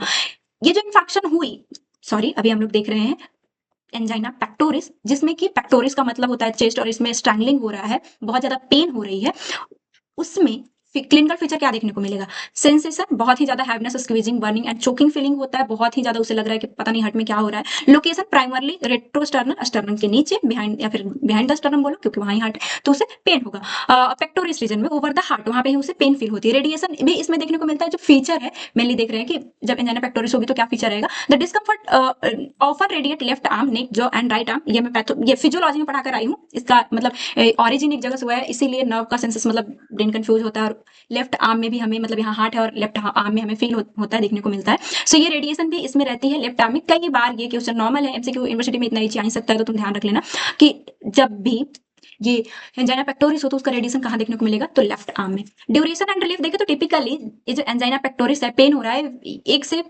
मतलब 5 मिनट में ठीक हो जाता है, या फिर नाइट्रोग्लिसरीन देते हो तो ये ठीक हो जाता है। इसमें भी अलग अलग इसका टाइप है, वही मायोकार्डियल इंफार्क्शन में ठीक नहीं होगा क्योंकि उसमें परमानेंट सेल जो है वो डेथ होती है। कंपेरिजन एक चीजें अदर्स जुड़ी हुई है, इस चिमिया ही पहले पेन फील करवा रहा है। पेन क्यों फील होता है? देखो ये मैं पढ़ा के आई हूँ। देखो ऑक्सीजन चाहिए है, ऑक्सीजन नहीं मिल रहा है, अब ऑक्सीजन नहीं मिलेगा तो ये एनारोबिक में जाएगा, एनारोबिक की वजह से लैक्टिक एसिड का फॉर्मेशन होती है, और लैक्टिक एसिड तुम्हें पता है कि एक दिन बहुत ज्यादा मतलब जिम कर लो, उस दिन घर में क्या हालत रहती है तुम जान लो, क्यों? क्योंकि लैक्टिक एसिड का फॉर्मेशन होता है। सो वही पेन यहाँ पे देखने को मिलता है। सो ये जो नॉर्मली है, अब एंजाइना पेक्टोरिस जो पेन हो रही है वो भी 3 टाइप का होता है, साइन के बेसिस पे कि वो क्लिनिकल देखने को क्या मिल रहा है। सबसे पहला स्टेबल या फिर क्लासिकल टिपिकल बोलते हैं, मोस्ट पैटर्न यही देखने को मिलता है। Trigger by physical exertion, emotional excitement. देखो क्यों हो रहा है एंजाइना पेक्टोरिस? इस कंडीशन में मेनली रीजन है यहाँ पे प्लाक का फॉर्मेशन कोरोनरी आर्टरी में, जितना सप्लाई चाहिए उतना मिल नहीं रहा है, सप्लाई कमी है, डिमांड जितना उतना नहीं मिल रहा है। तो ये जो पेन होगा जिसे हम लोग स्टेबल एंजाइना बोलेंगे, वो तब होगा जब पेशेंट, समझो ऐसा तो नहीं होता, ज्यादातर ओल्ड पेशेंट को ही देखने को मिलता है, लेकिन अभी तो बच्चों में भी देखने को मिल रहा है ये हार्ट वाली प्रॉब्लम। तो बाबू सोना अगर ज्यादा करने लग रहे हो और तुम्हारा ये ऑक्लूजन पहले से प्लाक का फॉर्मेशन है, तो नॉर्मल सी बात है कि वहां पे पेन होगा। मींस कि उस टाइम पे वो पहले से ठीक था, अब जैसे ही तुम कोई काम करना मतलब तुम्हारी डिमांड अगर ज्यादा हुई नॉर्मल से, तो वो पेन फील होगा, क्योंकि इतना तुम्हारे आर्टरी के पास नहीं औकात भाई कि तुम्हारा वो डिमांड बाबू सोना का पूरा कर दे, ये पहले से ही ऑक्लूजन है। कॉज वे फिक्स पार्शियल आर्थरोस्क्लेरोसिस ऑब्स्ट्रक्शन, ये पार्शियल रहता है, वहां पे स्टेबल एंजाइना वो कंडीशन देखने को मिलती है। Ischemia transient and relieve by rest. कब हुआ? जब फिजिकल इसकी डिमांड, तुम चाहे इमोशनल एक्साइटमेंट से ज्यादा भागने दौड़ने लगे, उस टाइम पे डिमांड हार्ट का ज्यादा होगा, और ज्यादा होगा तो पेन लीड करेगी कि तुम्हारा ऑब्स्ट्रक्शन है। तो ये तो स्टेबल है कि तुम जैसे ही उस कंडीशन को हटाओगे, बाबू सोना करना बंद करोगे, जो एक्सरसाइज कर रहे हो तो उसे बंद करोगे, वो ठीक हो जाएगी।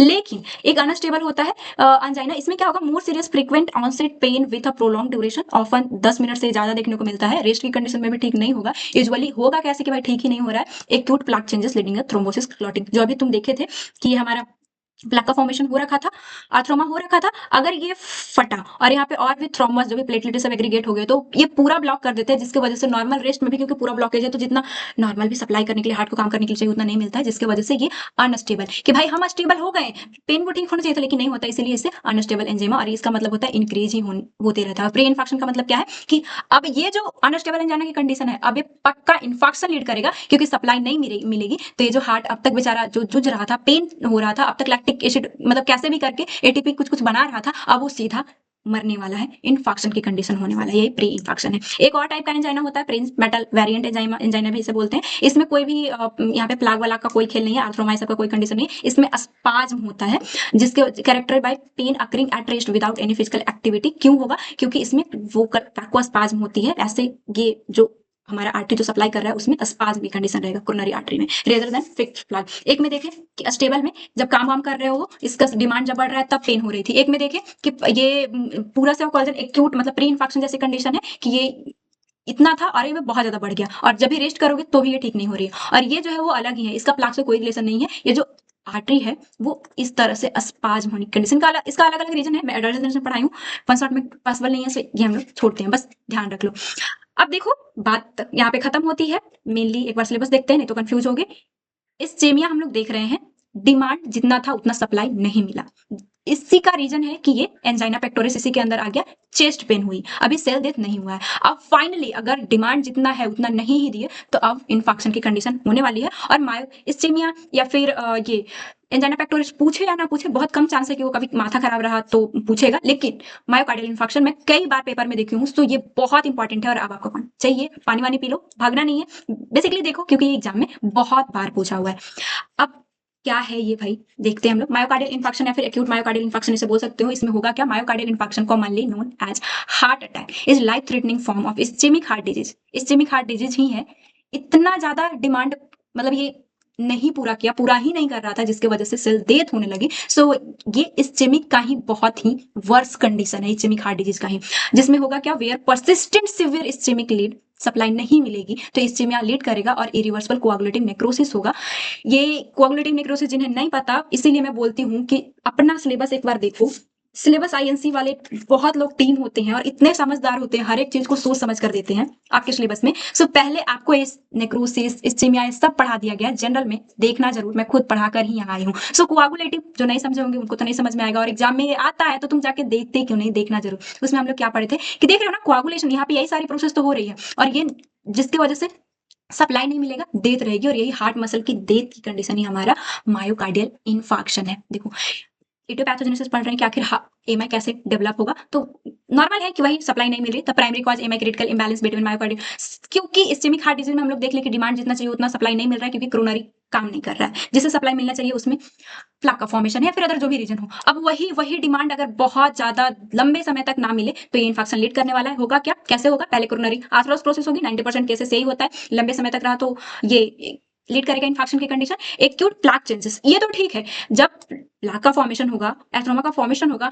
तो भी इतना जगह रहती है कि ब्लड थोड़ा मतलब इधर आए, लेकिन नॉर्मली इन्फेक्शन कब लीड करता है, जब एक्यूट प्लाक चेंजेस आए, मींस कि इसमें वही रप्चर करेगा और वही प्लेटलेट एग्रीगेशन सब होना, फिब्रिन, और ये पूरा ब्लॉक कर देना, और ब्लॉक होगा देन हार्ट के मसल को नहीं मिलेगा सप्लाई, नहीं मिलेगा तो ये इस्चेमिक कंडीशन, मरने की कंडीशन, यही हमारा इन्फार्क्शन है, मायोकार्डियल इन्फार्क्शन मींस कि हार्ट के सेल का मरना, ये हमारा मायोकार्डियल इन्फार्क्शन है। सो बस यही वर्ड में लिखा हुआ है, एग्जाम में लिखा गया। And MI often trigger when a stable plaque undergo a sudden change, जैसे कि रप्चर होना with expose collagen, induce platelet aggregation and thrombosis, clot का फॉर्मेशन होगा, जो मैं बताई कंप्लीटली ब्लॉक कर देता है वेसल्स को, जिसकी वजह से इसे सप्लाई नहीं मिलेगी और फाइनली इन्फेक्शन लीड करेगा। कुछ नॉन आर्थरोस्क्लेरोटिक कॉजेज भी है, तीनों में देख रहे हैं कि चीजें, क्योंकि ये वही कॉम्प्लिकेशन तो लीड करते करते आ रहा है, जिसमें कि वैसोस्पाज्म की कंडीशन की वजह से हो सकता है कि सप्लाई ना मिले तो भी इन्फेक्शन, सेल डेथ, हार्ट के सेल डेथ करने लगेंगे। एंजाइना पेक्टोरिस में क्या था कि हार्ट के मसल पेन बहुत ज्यादा देखने को मिल रही थी। इस्चेमिक में क्या है, नॉर्मल डिमांड अभी कम है, वो इस्चेमिक बोला जा रहा है। जब पेन होने लगे तो एंजाइना पेक्टोरिस है, जब ये सेल डेथ करने लगे, हार्ट के मसल्स डेथ करने लगे, सेल्स डेथ करने लगे, तो ये मायोकार्डियल इन्फेक्शन की कंडीशन है। तो ये लेयर बाय लेयर चल रहा है, जो कि समझना बहुत इंपॉर्टेंट है। लोकेशन क्या है इन्फेक्ट का, देख रहे हैं कि इन्फेक्शन तो हो गई, फाइनली यहाँ पे देखते हुआ कहाँ कहाँ हो सकता है, तो जैसे ब्लड का सप्लाई होता है, बस वही तीन का मेन आपको याद रखना है। Anterior left anterior descending artery, देखो कोरोनरी आर्टरी डिवीजन लेफ्ट में और राइट में, लेफ्ट वाला एंटेरियर की तरफ सप्लाई करता है और राइट वाला ये इधर से होते हुए अंदर की ओर जाता है, और लेफ्ट वाला एक इधर मार्जिनल की ओर सप्लाई करता है। तो जिस एरिया पे ब्लॉकेज होगी वहां का सप्लाई रुकेगा, और जहां का सप्लाई रुकेगा वहां के सेल डेथ होंगे, और वही इन्फेक्शन की कंडीशन। तो लोकेशन डिसाइड होता है कि कहाँ पे कौन सा सप्लाई कर रहा है। So left anterior artery most common है, हमें पता है कि ये 40 to 50% ब्लड पूरा हार्ट का यही सप्लाई करता है, पूरा सेप्टा पे यही सप्लाई करेगा, इधर उधर सभी जगह सप्लाई करता है। इसीलिए अगर ये ये लेफ्ट एंटेरियर डिसेंडिंग आर्टरी को शॉर्ट में लाडा आर्टरी बोलते हैं, इसे विडो आर्टरी भी बोलते हैं। नॉर्शेट में एग्जाम में आया हुआ है, विडो क्यों बोलते हैं भाई, इतना लोगों को सप्लाई करता है कि अगर ये मरा, इसमें ओकुलजन आई, तो पूरा ये इस्चेमिया कंडीशन, हार्ट अटैक, मतलब डेथ की कंडीशन लीड करेगा, इसलिए इसे विडो बोलते हैं। तो involve anterior wall of left ventricle and apex, ये इसमें अगर ओकुलजन आई तो यहाँ पे इन्फेक्शन लीड करेगा। वही बस बता रहा है कि the site of damage determine which coronary artery obstruct, कहाँ पे ऑब्स्ट्रक्शन हुआ है, इनफैक्ट कहाँ पे हुआ है, ये इसी से डिसाइड होगा। भाई इनफैक्ट तो तभी हो रहा है ना जब सप्लाई में कमी आ रही है, तो सप्लाई में क्यों कमी आएगी, जब सप्लाई करने वाले में प्रॉब्लम हो। सो वही देख रहे हैं कि अगर लेफ्ट में हो तो लेफ्ट, यहाँ पे प्रॉब्लम इधर आएगा, और ये प्रॉब्लम है। नेक्स्ट राइट कोरोनरी आर्टरी का देखिए, सेकंड मोस्ट कॉमन है, जो कि सभी जगह सप्लाई करता है, पोस्टेरियर वाल, हार्ट का जो पोस्टेरियर वाल है वहां पे सप्लाई करता है। तो अगर इसमें ऑब्स्ट्रक्शन आया तो इधर पोस्टेरियर वाल पूरा इन्फार्क्ट की कंडीशन देखने को मिलेगी, सेल डेथ करेंगे। लेफ्ट सर्कमफ्लेक्स 15 से 20% सप्लाई करता है, लेटरल वाल पूरा हार्ट का सप्लाई करेगा। सो यहाँ पे ऑब्स्ट्रक्शन और यहाँ का डेथ हो जाएंगे पूरा, इन्फार्क्ट की कंडीशन देखने को रहेगी। तो ये लोकेशन रहा कि जो सप्लाई कर रहा है, इन्फॉक्शन इसी की वजह से हो ही रही है कि वो काम नहीं, सप्लाई दे नहीं पा रहा है। तो जो सप्लाई नहीं दे पा रहा है, प्रॉब्लम जहाँ पे आ रही है वहां का सेल डेथ होगा, यही आपका लोकेशन हो गया। टाइप ऑफ इन्फार्क्ट देखते हैं, एक होता है ट्रांसम्यूरल। देखो ये पैथोलॉजी के नजरिए से मतलब याद रखना इंपॉर्टेंट नहीं है, क्योंकि एडल्ट हेल्थ में देखे थे कि मतलब एसटी एलिवेशन और नॉन एसटी एलिवेशन, वहां पे कॉन्सेप्ट क्लियर हुआ था जब full thickness of ventricular wall usually associated with complete coronary artery. अगर पूरा थिकनेस इन्फाक्ट हो रहा है, सेल डेथ हो रही है, वो कब होगा? जब सप्लाई करने वाला वेसल्स पूरा ऑब्स्ट्रक्ट हो गई, तो एकदम से सप्लाई हार्ट को नहीं मिलेगा, जिसकी वजह से ये ट्रांसम्यूरल इन्फार्क्ट इसको बोला जाता है। नेक्स्ट सब इंडोकार्डियल इन्फार्क्ट है, इसमें पार्शियल ऑक्लूजन होगा, नॉन एसटी एलिवेशन बोला जाता है, इसमें एसटी एलिवेशन नहीं होती, देखने के लिए देख लो, इतना इंपॉर्टेंट नहीं है, वन शॉट में फिर से, और पैथोफिजियोलॉजी में नहीं लिखना होता तो हम लोग ना ध्यान दे वही। अब एक बात और, जो कि ये मैं खुद बता रही हूँ कि मैं जब बुक पढ़ने बैठी थी तो मेरे दिमाग में यही आया था कि पहली बार जब मैं पढ़ी थी ना, तो मुझे लग रहा था कि इतना चीज मैं पढ़ चुकी हूँ, पर मुझे पैथोलॉजी आप पढ़ रहे हो ना, यहाँ हम लोग लोकेशन देख रहे हैं, कॉजेज देख रहे हैं, कैसे फैल रहा है वो देख रहे हैं, लेकिन मैं क्या बताई थी फर्स्ट यूनिट में ही कि पैथोलॉजी में हम लोग ये देखते हैं कि एनाटॉमी में जैसे स्ट्रक्चर को नॉर्मली पढ़ लिया, फिजियोलॉजी में उसका फंक्शन देख लिया, लेकिन अगर डिजीज कंडीशन हुई तो क्या चेंजेस आए, morphological changes, growth and microscopy, वो हम लोग पैथोलॉजी में देखते हैं। लेकिन मैं इस्केमिक हार्ट डिजीज पढ़ा दी, एथेरोस्क्लेरोसिस का चलो उसको तो मैं बता दी, इस्केमिक हार्ट डिजीज, आगे एंजाइना पेक्टोरिस, अभी मैं पढ़ा रही हूँ ये मायोकार्डियल इन्फेक्शन, लेकिन कहीं भी मॉर्फोलॉजिकल चेंजेस नहीं बताई। तो दीदी आप ऐसा क्यों किया? अब मैं एग्जाम में क्या लिखूंगा और क्यों नहीं बताए? तो इसके पीछे रीजन है। देखो, हार्ट में प्रॉब्लम तो हो रही है, डिजीज कंडीशन हो रहा है, लेकिन पॉसिबल है तुम चेंजेस तो तब देखोगे ना जब उसे देख पाओगे। अगर जैसे कि हम लोग देखें कि इस्केमिया में भी अभी हार्ट ठीक ठाक है बेचारा, सप्लाई कम, डिमांड जितना चाहिए सप्लाई उतना नहीं मिल पा रहा है, पेन भी हो रही है तब तक हार्ट ठीक है, उसमें भी पूरा सेल मरा नहीं है, तो तुम उसका टिश्यू कैसे निकाल लोगे? हार्ट का कौन सा एरिया से तुम निकाल सकते हो? और जब निकालोगे नहीं तो तुम देखोगे कैसे उसकी मॉर्फोलॉजिकल चेंजेस, चाहे नेकेड आई से हो या फिर माइक्रोस्कोप, वो चीजें रहेगी, सेल तुम्हारे पास रहेगा तब ना देखोगे, तो वो नहीं रहती, इसीलिए अभी तक हम लोग कहीं भी मॉर्फोलॉजिकल चेंजेस नहीं देखे। लेकिन इस कंडीशन में क्या होता है, मायोकार्डियल इन्फेक्शन में सेल पूरा इन्फेक्शन आ चुकी है, डेथ हो चुका है, बंदा, कई लोग मर भी जाते हैं, मरने के बाद पोस्टमार्टम में भेजा जाता है, और उस टाइम पे अब तुम हार्ट का स्ट्रक्चर देख सकते हो, तो वो पैथोलॉजिकल हमें देखना है। अब हम लोग मॉर्फोलॉजी देख पाएंगे, अभी तक पॉसिबल ही नहीं था, इसलिए हम लोग नहीं देखे। मैं इससे कंफ्यूज नहीं होना, जैसे मैं पढ़ाई हूँ, एग्जाम से पहले एक बार नोट्स व्हाट्सएप पर मिलेगा, तुम उसे रिवीजन कर लेना, और ये लिखने की जहां जरूरत है, जब भी मायोकार्डियल इन्फेक्शन आएगा उसमें पैथोलॉजिकल टाइमलाइन देखना होगा कि जैसे ही इंसान डेथ कर गया, डेथ होने के बाद आधे घंटे के बाद क्या चेंजेस रहेगी, 4 घंटे के बाद क्या, जब पोस्टमार्टम होगा तो देखने को मिलेगा वो क्या चेंजेस रहती है। अब हम लोग मॉर्फोलॉजिकल चेंजेस देखेंगे। सो देखो, following first systemic event, the heart tissue undergo predictable sequence morphological changes, जैसे ही इंफेक्शन की कंडीशन होगा, सेल मरेगा, उसके बाद ये मॉर्फोलॉजिकल चेंजेस देखने को मिलेगी, जिसमें कि अगर 0 से 30 मिनट देखें तो reversible injury, no visible changes. किसी को अगर इन्फेक्शन की वजह से डेथ हो गई, ज्यादातर देखने को मिलता है, अब डेथ सप्लाई नहीं मिलेगा तो डेथ ही होना है ना, तो आधे घंटे के अंदर पॉसिबल ही नहीं है कि तुम देख पाओगे। चलो किसी का डेथ हो गया, और जब पोस्टमार्टम चलो उसका करवाना है तो वो रिपोर्ट पुलिस के पास जाती है, फिर वो डॉक्टर अवेलेबल होना चाहिए, उतना करते करते आधा घंटा में कभी पॉसिबल ही नहीं हो पाता है कि तुम देख पाओ। सो ये तो तुम देख ही नहीं पाओगे क्या चेंजेस आई, और कई लोग मतलब प्लानिंग है कि हाँ देखना ही है, तो कोई उतना चेंजेस नहीं देखने को मिलता। जैसे ही 4 घंटा होता है, मींस कि वो पर्सन मर चुका है, उसका हार्ट का आप देखा जा रहा है पोस्टमार्टम करके, तो ये क्या देखने को मिलेगी, लाइट माइक्रोस्कोपी सो वेविनस फाइब्रस, सिर्फ हार्ट में जो ये मसल जो बना है यहाँ पे वेविनस सिर्फ देखने को मिलेगा, और तुम्हें कुछ नहीं देखने को मिल सकता है ये, अगर तुम इसे देखते हो माइक्रोस्कोप में तो। नेक्स्ट ये 0 से 12 घंटे तक का है, 4 से ये कोआगुलेटिव नेक्रोसिस, बिगिन ऑफन है, और डीमा हेमरोज, अब तक सिर्फ अगर माइक्रोस्कोप में देखते हो तो तुम्हें यही देखने को मिलेगा। ये फिगर याद रख लेना, बाकी सारी चीजें याद रखने की जरूरत नहीं है। इवेंट देख रहे हैं कि कौन से इवेंट में क्या क्या चेंजेस रहेगी जब पोस्टमार्टम हो रही तो किसी को इन्फेक्शन हुए तो। नेक्स्ट आता है चलो 12 घंटे तक तो सिर्फ वेविनेस था, मतलब गहरा टाइप सा आपको यहाँ पे देखने को मिला। नेक्स्ट आता है अगर 12 से 24 घंटे के अंदर क्या देखने को मिलेगी, तो grossly the area appear cyanotic और red purple neutrophil big infiltrate the necrotic tissue. मैं बताऊं ना कि पैथोलॉजी में 3 ही चीजें तुम्हें देखने को मिलेगा। अब क्योंकि यहाँ पे सेल डेथ हो चुका है, नेक्रोसिस कंडीशन हो रखी है, तो भाई ब्लड से भागा भागा पहली बार कौन आता है, जब भी इन्फेक्शन होगी या फिर कोई भी कंडीशन सेल मर रहा है तो पहली बार न्यूट्रोफिल आता है। सो ये 12 घंटे के बाद तो न्यूट्रोफिल तुम्हें देखने को मिलेगा, और दिखेगा कैसा, तो क्योंकि ये इसमें लोब्यूल्स होते हैं तो ये तुम्हें ग्रोसली देखने को मिल जाएगा, नेक्रोटिक टिश्यू न्यूट्रोफिल्स ये देखने को मिल जाएंगे, मल्टी लोबेड यहाँ पे ये देखने को मिलता है 12 से 72 घंटे के अंदर। जैसे ही बात 1 से 3 दिन का आता है तो ब्रेस्ट न्यूट्रोफिल कम होने लगते हैं, और मतलब अब तक 3 दिन के बाद अब समझ रहे हो कि अब कौन आने वाला है, मैक्रोफेज। बेसिकली 3 दिन तक न्यूट्रोफिल जो भी रहा सो रहा, न्यूट्रोफिल के बाद अदर जो डेब्रिस है उसे खाने कौन आता है, मैक्रोफेज। तो अब जो तुम्हें दिखेगी यहाँ पे देखो ये हमारा मैक्रोफेज यहाँ पे एंट्री ले चुका है। सो यहाँ पे मैक्रोफेजेस सब देखने लगती हैं और कुछ वहाँ पे जब भी सेल मरती है तो वहाँ पे फाइब्रोब्लास्ट फाइब्रोस सब सेल होने लगेगा, तो वही फाइब्रोस होने लगता है। 1 से 2 वीक देखे तो granulation tissue, new blood vessels and fibroblast finally 1 से 2 वीक में आने लगेंगे, जहाँ पे इन्फेक्ट हुई है, सेल डेथ हुई है। और 4 से 8 वीक के बाद अगर देखते हो तो necrotic tissue replace grey white fibrous, पूरा फाइबर। जब भी कोई भी सेल डेथ हो जाता है तो उसे हमारा बॉडी हटाना चाहता है, फाइब्रोब्लास्ट फाइब्रोस सब फिर वहां पे लाता है। सो बस वही देख रहे हैं हम लोग कि पूरा ही अस्कार यहाँ पे जब 1 मंथ पे देखोगे तो देखो यहाँ पे इस तरह था नॉर्मली और ये इस तरह आ गया। कंफ्यूजन कहाँ हुई होगी कि अभी दिद्दू आप पढ़ा क्या रहे हो। इन्फेक्शन हुआ, दे वो सेल वहां पे मर चुका था। बंदा अगर मर गया है तुम उसे देखोगे तो उसमें चेंजेस क्या है, क्योंकि पैथोलॉजी में चेंजेस तो देखते हैं। सो कब क्या चेंजेस आई, पहले 30 मतलब जो भी आधा घंटा उसमें तो देख ही नहीं पाओगे तुम कुछ भी। 1 से 2 दिन का सिंपल याद रखना कि आधा घंटे में कुछ नहीं देख पाओगे। जैसे ही 1 से 3 डेज के बीच में देखते हैं न्यूट्रोफिल आता है तो वो तुम्हें ग्रोसली देखने को मिलेगा, न्यूट्रो मल्टीलोबेट देखने को मिल जाएगी। 3 दिन के बाद मैक्रोफेजेस आ जाता है तो वो देखने को मिलेगा जब देखते हो। और लास्ट में अब क्योंकि वहां सेल मरा है तो रिप्लेस तो होगा ना, तो वहां पे ये आ जाता है फाइब्रस, ये कोलाजन सब जो भी फाइब्रोब्लास्ट है वहां पे उसे स्कार टिश्यू बनाने लगेगी, उसे हटाने लगेगी। सो बस यही था आपका।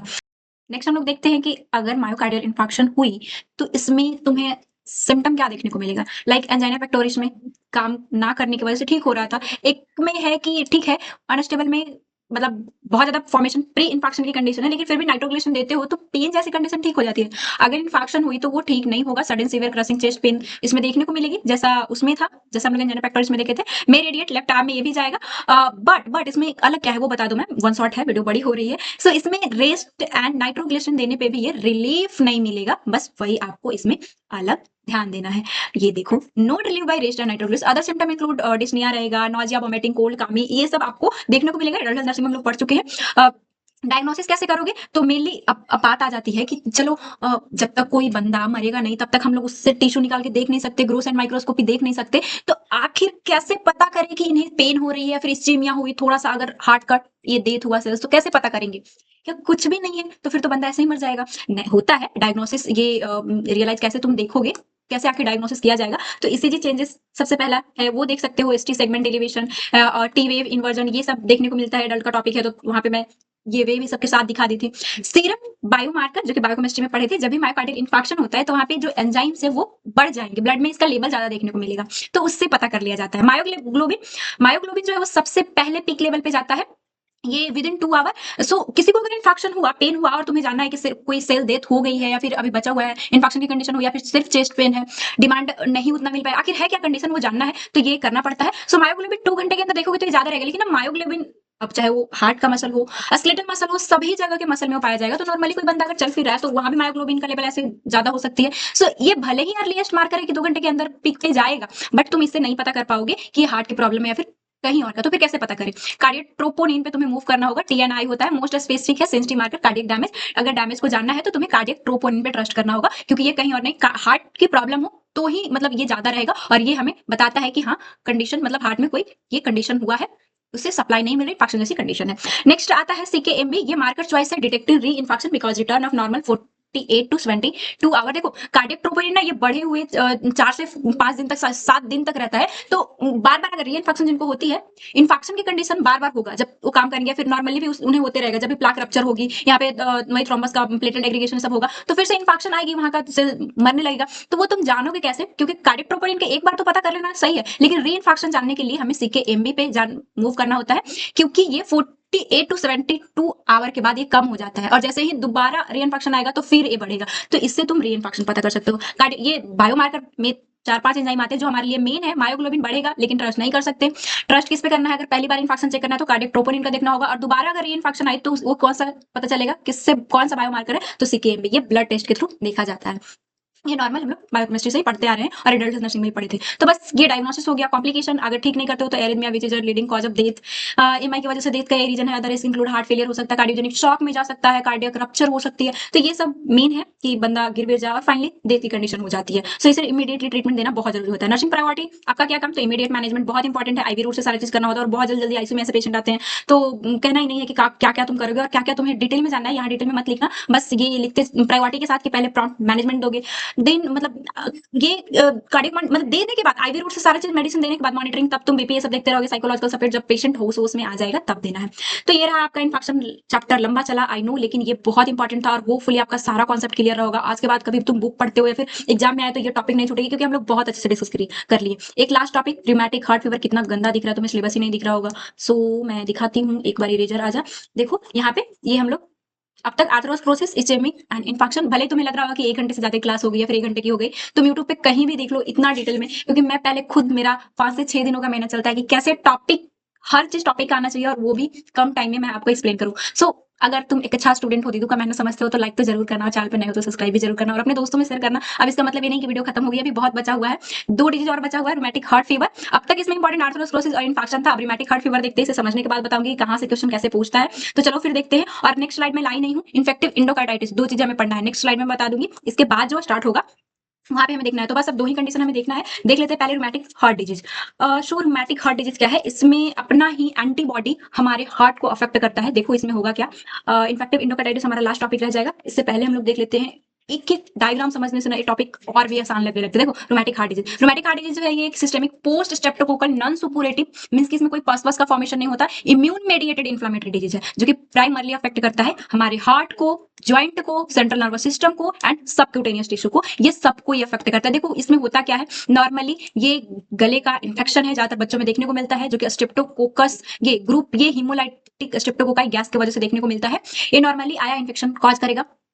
मोस्टली लोग 98% ठीक हो जाते हैं, 2% ऐसे होते हैं जो अनफॉर्चुनेटली, इसमें क्या होगा, कोई भी जब ऐसे इन्फेक्शन आएगा तो हमारा बॉडी, जो अंदर सोल्जर्स लड़ने वाले हैं, वो एंटीबॉडी बनाता है, और ये जो एंटीबॉडी बनाता है वो गैस इसको मारने के लिए बनाया जाता है। बट होता क्या है कि जैसा इसका, जैसे कोई भी बैक्टीरिया के ऊपर हम लोग देखे हैं कि उसका कुछ स्ट्रक्चर होता है, तो इसी तरह से इस गैस में, माइक्रोबायोलॉजी में देखे थे कि एम प्रोटीन पाया जाता है, और एम प्रोटीन के जैसा ही स्ट्रक्चर हमारे हार्ट का लेयर जो है उस पे सेम रहता है, ज्वाइंट का, सेंट्रल नर्वस सिस्टम का एंड सबक्यूटेनियस टिश्यू में स्ट्रक्चर पाया जाता है, जिसकी वजह से देखो अब यहाँ पे ही मेन कॉन्सेप्ट हमारा ये क्लियर होता है कि ये कोई इन्फेक्शियस डिजीज नहीं है। रूमेटिक हार्ट डिजीज भले ही इसमें बैक्टीरिया इन्वॉल्व है, लेकिन ये सीधा हार्ट में नहीं गया है। इसमें हुई क्या है, हमारा एंटीबॉडी इसको मारने के लिए बना था, लेकिन इसी के जैसा स्ट्रक्चर हमारे हार्ट में भी है। सो वो सबको चुन चुन के, जैसे कि अगर तुम्हें बता दिया जाए कि जिसके जिसके, जैसे पुलवामा में ऐसा तो नहीं, बहुत ही मतलब सेंसिटिव केस मतलब हुआ था ना, कि जो लोग इस चीज को, मतलब हिंदू लोग कुछ कुछ पढ़वाया जा रहा था मुस्लिम का, अगर हिंदू भी उसमें पढ़ देता तो भी बच जाता, और कई मुस्लिम जो नहीं पढ़ पाते, वो जो पढ़ने बोला था कि मुस्लिम का कुछ था कि नहीं पढ़ोगे तो उसे भी मार दिया जा रहा था,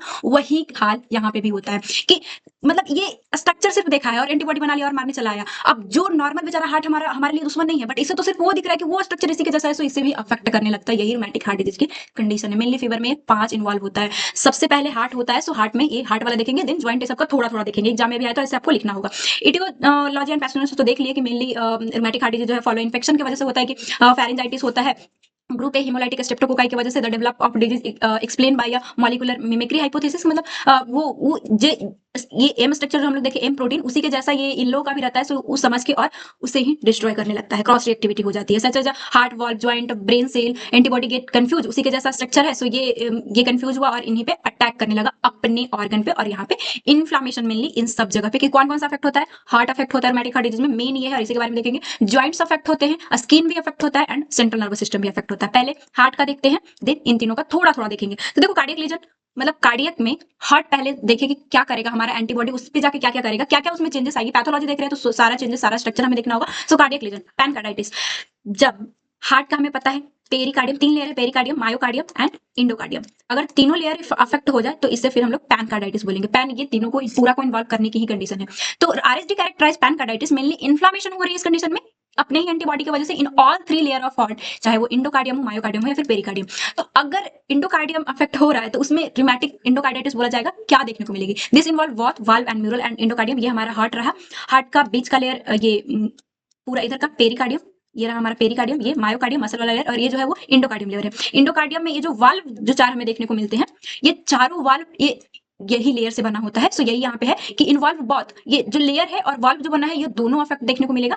और इसमें होगी क्या, वेजिटेशन बनता है। अब वेजिटेशन का मतलब यहाँ पेड़ पौधे से रिलेशन इसका नहीं है, इसमें कुछ इन्फ्लामेशन जो हुई है वो थोड़ा थोड़ा स्ट्रक्चर देखने को अलग देखने को मिलेगा, जो कि पहले से नॉर्मल कंडीशन में नहीं रहती है, और वो ये इस तरह से वाल्व में इस तरह का स्ट्रक्चर देखने को मिलेगा। सो देखो वो क्या रहा है, ये वेजिटेशन या फिर इसे वेरुके भी बोलते हैं। Small multiple warty grey brown vegetation 1 से 2 का रहता है along the lines of closure of heart valve. ये देखते हैं हम लोग, एक बार इसे मैं हटाती हूँ ताकि आपको विजिबल हो। क्लोजर जहाँ पे वाल्व क्लोजिंग होने की साइट पे ही ये देखने को मेनली मिलता है। यहाँ पे देखो रोमैटिक ये इस तरह से, जैसे कि मेनली अफेक्ट कौन सा होगा इसका, मिट्रल वाल्व। जैसे ये हार्ट का वाल्व तो 4 पता होगा आपको, और उतना डिटेल में नहीं जा पाऊंगी क्योंकि आगे वीडियो बहुत बड़ी हो रही है। तो ये ऐसे पता है, ट्राइकस्पिड यहाँ मिट्रल एओर्टिक एंड ये पल्मोनरी। तो मेनली जो सबसे ज्यादा अफेक्ट होगा रिमेटिक की वजह से वो मिट्रल होता है। सो ये मिट्रल का हमें पता है कि ये बाइकुस्पिड वॉल्व है, तो ये जो ओपनिंग की कंडीशन है वहां पे ही ये वेजिटेशन का फॉर्मेशन होगा, एक्स्ट्रा ग्रोथ रहेगी इन्फ्लेमेशन की वजह से। वाल्व इन्वॉल्वमेंट देखें तो मिट्रल वॉल्व सबसे ज्यादा होता है 70%, फॉलो द एवर्टिक वॉल्व, फिर इसके बाद एवर्टिक होता है और पल्मोनरी सबसे लिस्ट है।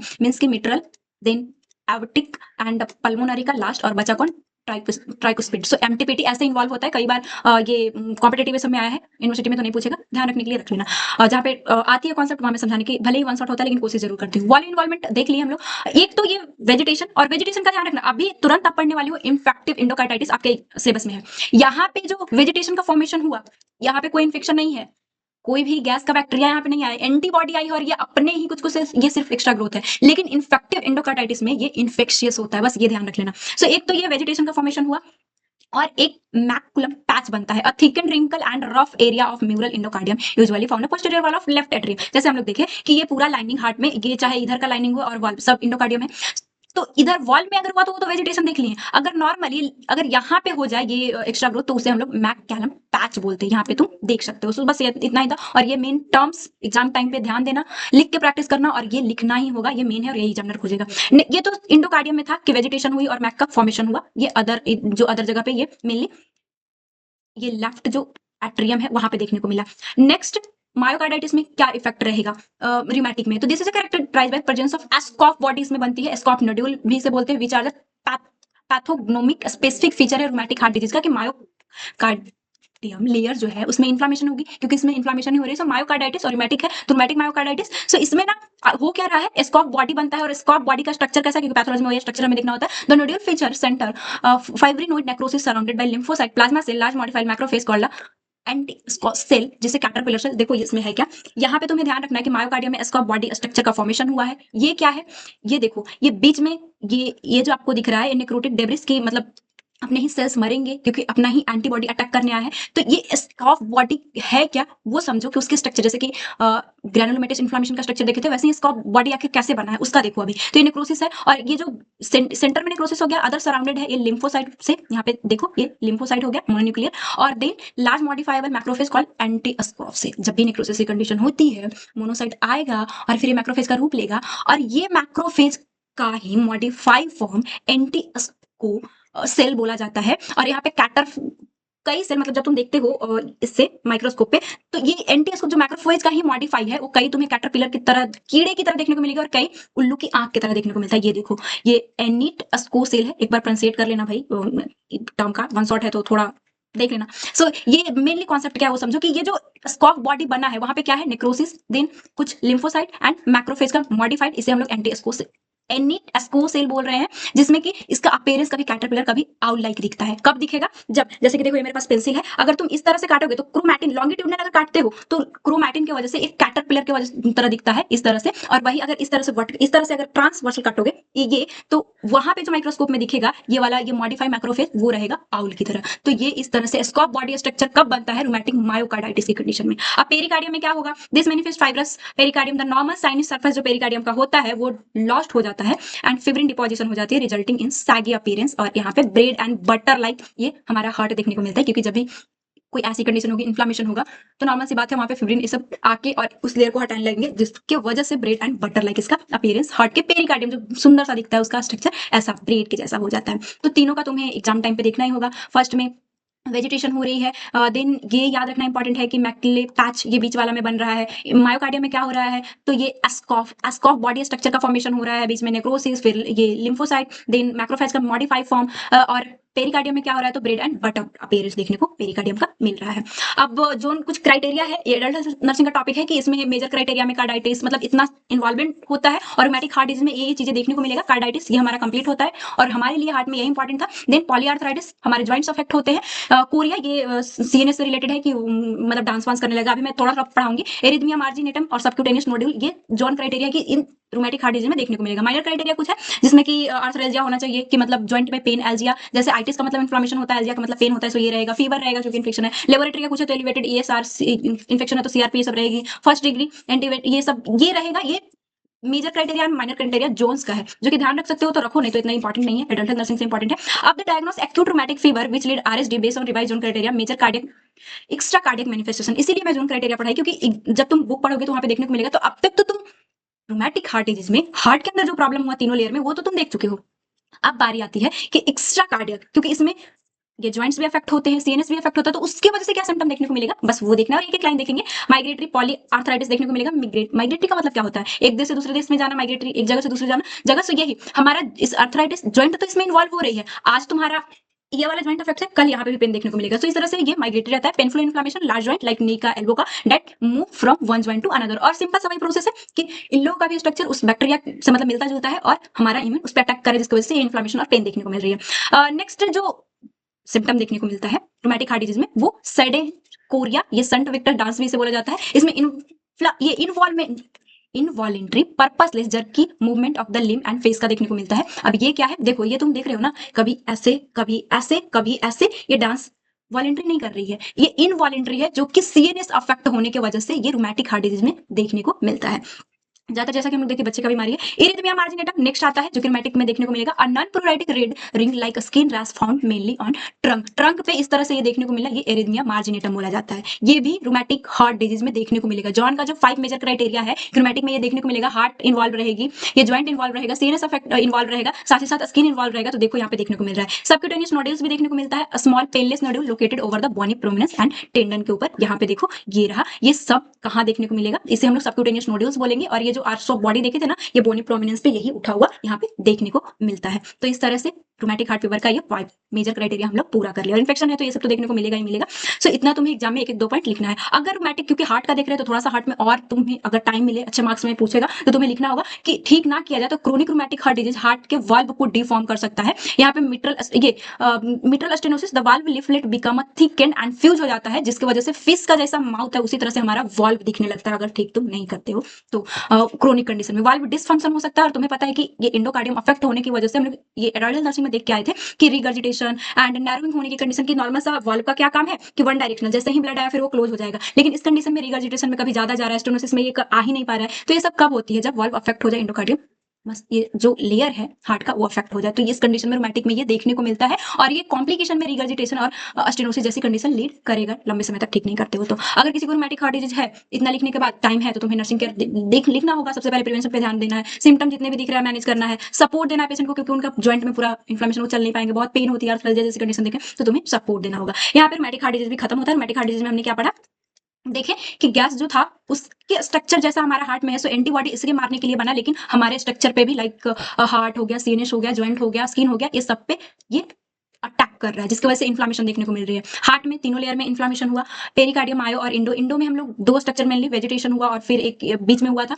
देन एस्कॉफ मायोकार्डियम में हुई, और ये वहां पे ये ब्रेड जैसा स्ट्रक्चर बन गया था किसका, पेरिकार्डियम का। नेक्स्ट अदर, क्योंकि हमें सबका देखना था तो अदर देखें कि और क्या क्या हो सकता है। तो ये सब भी कंडीशन 1-2 लाइन की सब अफेक्ट हो रहा है, ज्वाइंट अफेक्ट हो रहे हैं तो पॉलीआर्थराइटिस, ये कोरिया डांस जैसा दिख रहा है, इरिथमिया मार्जिनेटम दिख रही है, और साथ ही साथ ये सबक्यूटेनियस नोड्यूल, इतना सारा चीज हमें देखने को मिलता है रूमेटिक हार्ट डिजीज में। क्रोनिक अगर ठीक नहीं करते हैं तो ये फिश माउथ हो सकता है। ये सब कब इंपॉर्टेंट है, आजकल नॉर्शट में देख रहे हो कि डायग्राम दे देकर इमेज बेस्ड क्वेश्चन आ रही है। तो अभी से जहाँ पे कॉन्सेप्ट क्लियर बिल्ड करने लायक है कर लो, ये मत देखो कि आएगा नहीं आएगा।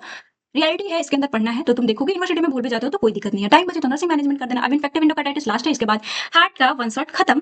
तब देखेंगे कौन सा बहुत बार पूछा हुआ है और कैसे लिखना है। Infective endocarditis also known as bacterial endocarditis, इसे हम लोग जानेंगे। एंडोकार्डाइटिस रूमेटिक हार्ट फीवर में भी हुई, लेकिन वहां पे कोई भी इन्फेक्शन नहीं है, इन्फ्लेमेशन हुई है क्योंकि अपने ही एंटीबॉडी उस पर अटैक कर रहे हैं। लेकिन यहाँ पे बैक्टीरिया की वजह से हमारे एंडोकार्डियल लेयर का इन्फ्लेमेशन हुआ। सीरियस इन्फेक्शन है, एंडोकार्डियल सल्फेस और what most commonly involving heart valve effect होता है, क्योंकि एंडोकार्डियल लेयर से ही हमारा वाल्व हार्ट का ये चारों बना होता है। तो इसमें बैक्टीरिया की वजह से हार्ट का इन्वॉल्वमेंट होना। This characterize formation of infective vegetation, इसमें भी अदर ये वेजिटेशन फॉर्मेशन होगा, लेकिन जो रूमेटिक हार्ट में था वो छोटा छोटा था और यहाँ पे बैक्टीरिया की वजह से बड़ा बड़ा देखने को मिलेगा जो वेजिटेशन का फॉर्मेशन होगा। और नेक्स्ट देखें तो ये दो टाइप का होता है, फिर इडियोपैथोजेनेसिस देखेंगे। पहला होता है एक्यूट बैक्टीरियल एंड सब एक्यूट। एक्यूट का मतलब क्या है, बहुत ही कम टाइम में बैक्टीरिया गया और हमारे इंडोकार्डियल जो लेयर था, जो वाल्व था, उसको अफेक्ट कर दिया, तो ये एक्यूट बैक्टीरियल इंडोकार्डाइटिस बोला जाएगा। नेक्स्ट आता है सब एक्यूट बैक्टीरियल इंडोकार्डाइटिस, जिसमें इसमें क्या होगा, सब एक्यूट मतलब एक्यूट से तो ज्यादा लंबा टाइम ले, लेकिन इसमें सोचने वाली बात यह है कि पहले से ये कब कंडीशन होती है, जब प्रीवियसली हमारे कोई हार्ट में डिजीज हो और बैक्टीरिया की वजह से ये इंडोकार्डियल लेयर का इन्फ्लामेशन होना, इन्फेक्शन होना, ये हमारा सब एक्यूट बोला जाएगा। तो देखो, ये नॉर्मल हमारा हेल्दी हार्ट को अफेक्ट करने के लिए, इन्फेक्ट करने के लिए जो बैक्टीरिया चाहिए वो तगड़ा चाहिए, मतलब ज्यादा उसमें विरुलेंस का पावर हो। और जो डिजीज कंडीशन जिसमें हो रखी है उसमें तो नॉर्मली कोई भी एरू गैरू लत्तू खैरू बैक्टीरिया भी जाके डिजीज इन्फ्लामेशन कर सकता है, इन्फेक्शन कर सकता है। सो यही है कि इसमें ध्यान रखने वाली बात है कि ये जो होगा वो रैपिडली होगा, फेटल लेस देन 6 वीक, और ये स्लो प्रोग्रेस करेगा। विरुलेंस देखे तो हाईली विरुलेंट बैक्टीरिया जैसे कि स्टेफाइलोकोकस ऑरियस से सबकी वजह से हो सकता है, लेकिन क्योंकि ये डिजीज कंडीशन वाला हार्ट है तो लेस विरुलेंट बैक्टीरिया जैसे कि स्टेप विरिडेंस, इसमें विरुलेंस उतना नहीं होता। हार्ट स्टेट देखे तो अकरिंग प्रीवियसली हमारा हेल्दी हार्ट में इसके वजह से इन्फेक्शन हो जाना, तो ये एक्यूट बैक्टीरियल इंडोकार्डाइटिस बोला जाएगा। एंड अकर प्रीवियसली डिजीज पहले से हो रखी थी, वॉल में पहले से कोई डिजीज है और अब जो होगी वो सब एक्यूट बैक्टीरियल इंडोकार्डाइटिस, और इससे लीड करने के लिए ये विरिडेंस, इसका विरुलेंस कम होता है। हार्ट स्टेट देख लिए, नेचर ऑफ लीजन कैसा होता है, तो इसमें इन्वेसिव, डिस्ट्रक्टिव एंड सुपुरेटिव पस रहेगा अंदर, जो वेजिटेशन का फॉर्मेशन हुआ था। रोमैटिक हार्ट फीवर में वहां पे कोई भी पस इन्फेक्शियस की कंडीशन नहीं थी, लेकिन यहाँ पे इन्फेक्शन है, बैक्टीरिया है, तो नॉर्मल सी बात है पस का फॉर्मेशन करेगा। Usually non invasive, non suppurative कम है, तो इसमें पस वस नहीं देखने को मिलता है। सो ये रहा। अब पैथोजेनेसिस क्या, फिर फैलता कैसे है, इडियोपैथोजेनेसिस देख लेते हैं। तो पॉजिटिव ऑर्गेनिज्म अप्रोक्सीमेटली 90% केसेस जो है वो स्ट्रेप्टोकोकस ऑरियस की वजह से देखने को मिलता है। मोस्ट कॉमन एजेंट है। Acute cases will Streptococcus viridans, ये सब एक्यूट लीड करता है, सबसे ज्यादा इसी की वजह से देखने को ये मिलेगा, इन्फेक्टिव इंडोकार्डाइटिस।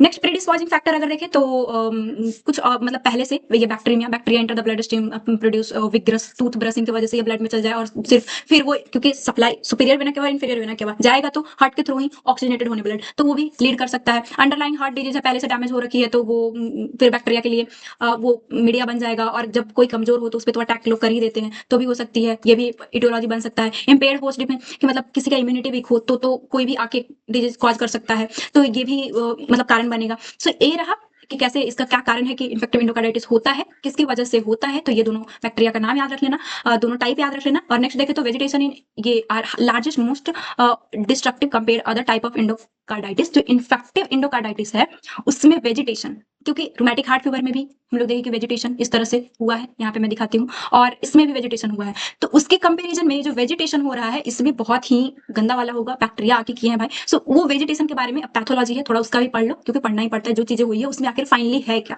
सो ये अपीयरेंस अगर देखें उस वेजिटेशन का, they are large irregular grey greenish and extremely friable होता है, इजी टू ब्रेक ऑफ, उसमें बैक्टीरिया है। सो लोकेशन अगर देखें तो most common valve left heart mitral valve, उसमें भी मिट्रल वाल्व ही इन्वॉल्व था, इसमें भी मिट्रल वाल्व, और देन एवर्टिक, वही फॉलो तो वही होगा, एम ए टीपी सबसे कम पल्मोनरी अफेक्ट होता है। नेक्स्ट हम लोग देखें तो ये माइक्रोस्कोपिक स्ट्रक्चर कैसा रहेगा, तो consist and outer layer fibrin रहेगा, प्लेटलेट रहेगा, मिडल जोन क्योंकि बार बार टूट रहा है ना, तो ये सब आ जाएगी containing dense Clooney bacteria, deep zone inflammatory reaction, इसमें इन्फ्लेमेशन ये ज्यादा रहेगा, और देखो ये नॉर्मल से बड़ा रहता है। ये जो वेजिटेशन यहाँ पे हुई, वेजिटेशन के बारे में पढ़ लिया कि कहाँ है कैसा है। अब थोड़ा देख लेते हैं ये clinical feature of and complication. तो क्लिनिकल फीचर और कॉम्प्लिकेशन के लिए डॉक्टर नर्सिंग काफी है, और मैं खुद पढ़ा के आई हूँ। सिम्टम रेंज तो हमारे लिए रहेगा non specific flu like sign रहेगा, क्योंकि इन्फेक्शन है, तो फीवर इन्फेक्शन में कॉमन बात है, टेम्परेचर हाई रहती है, फटीग फील करना, वेट लॉस होना, भूख नहीं लगती, खाना नहीं खाओगे तो ऐसी कंडीशन होगी। क्लासिक फिजिकल इंडिकेटर ये small red purple spot skin conjunctiva सब पे देखने को मिल सकता है जिन्हें इन्फेक्टिव इंडोकार्डाइटिस है।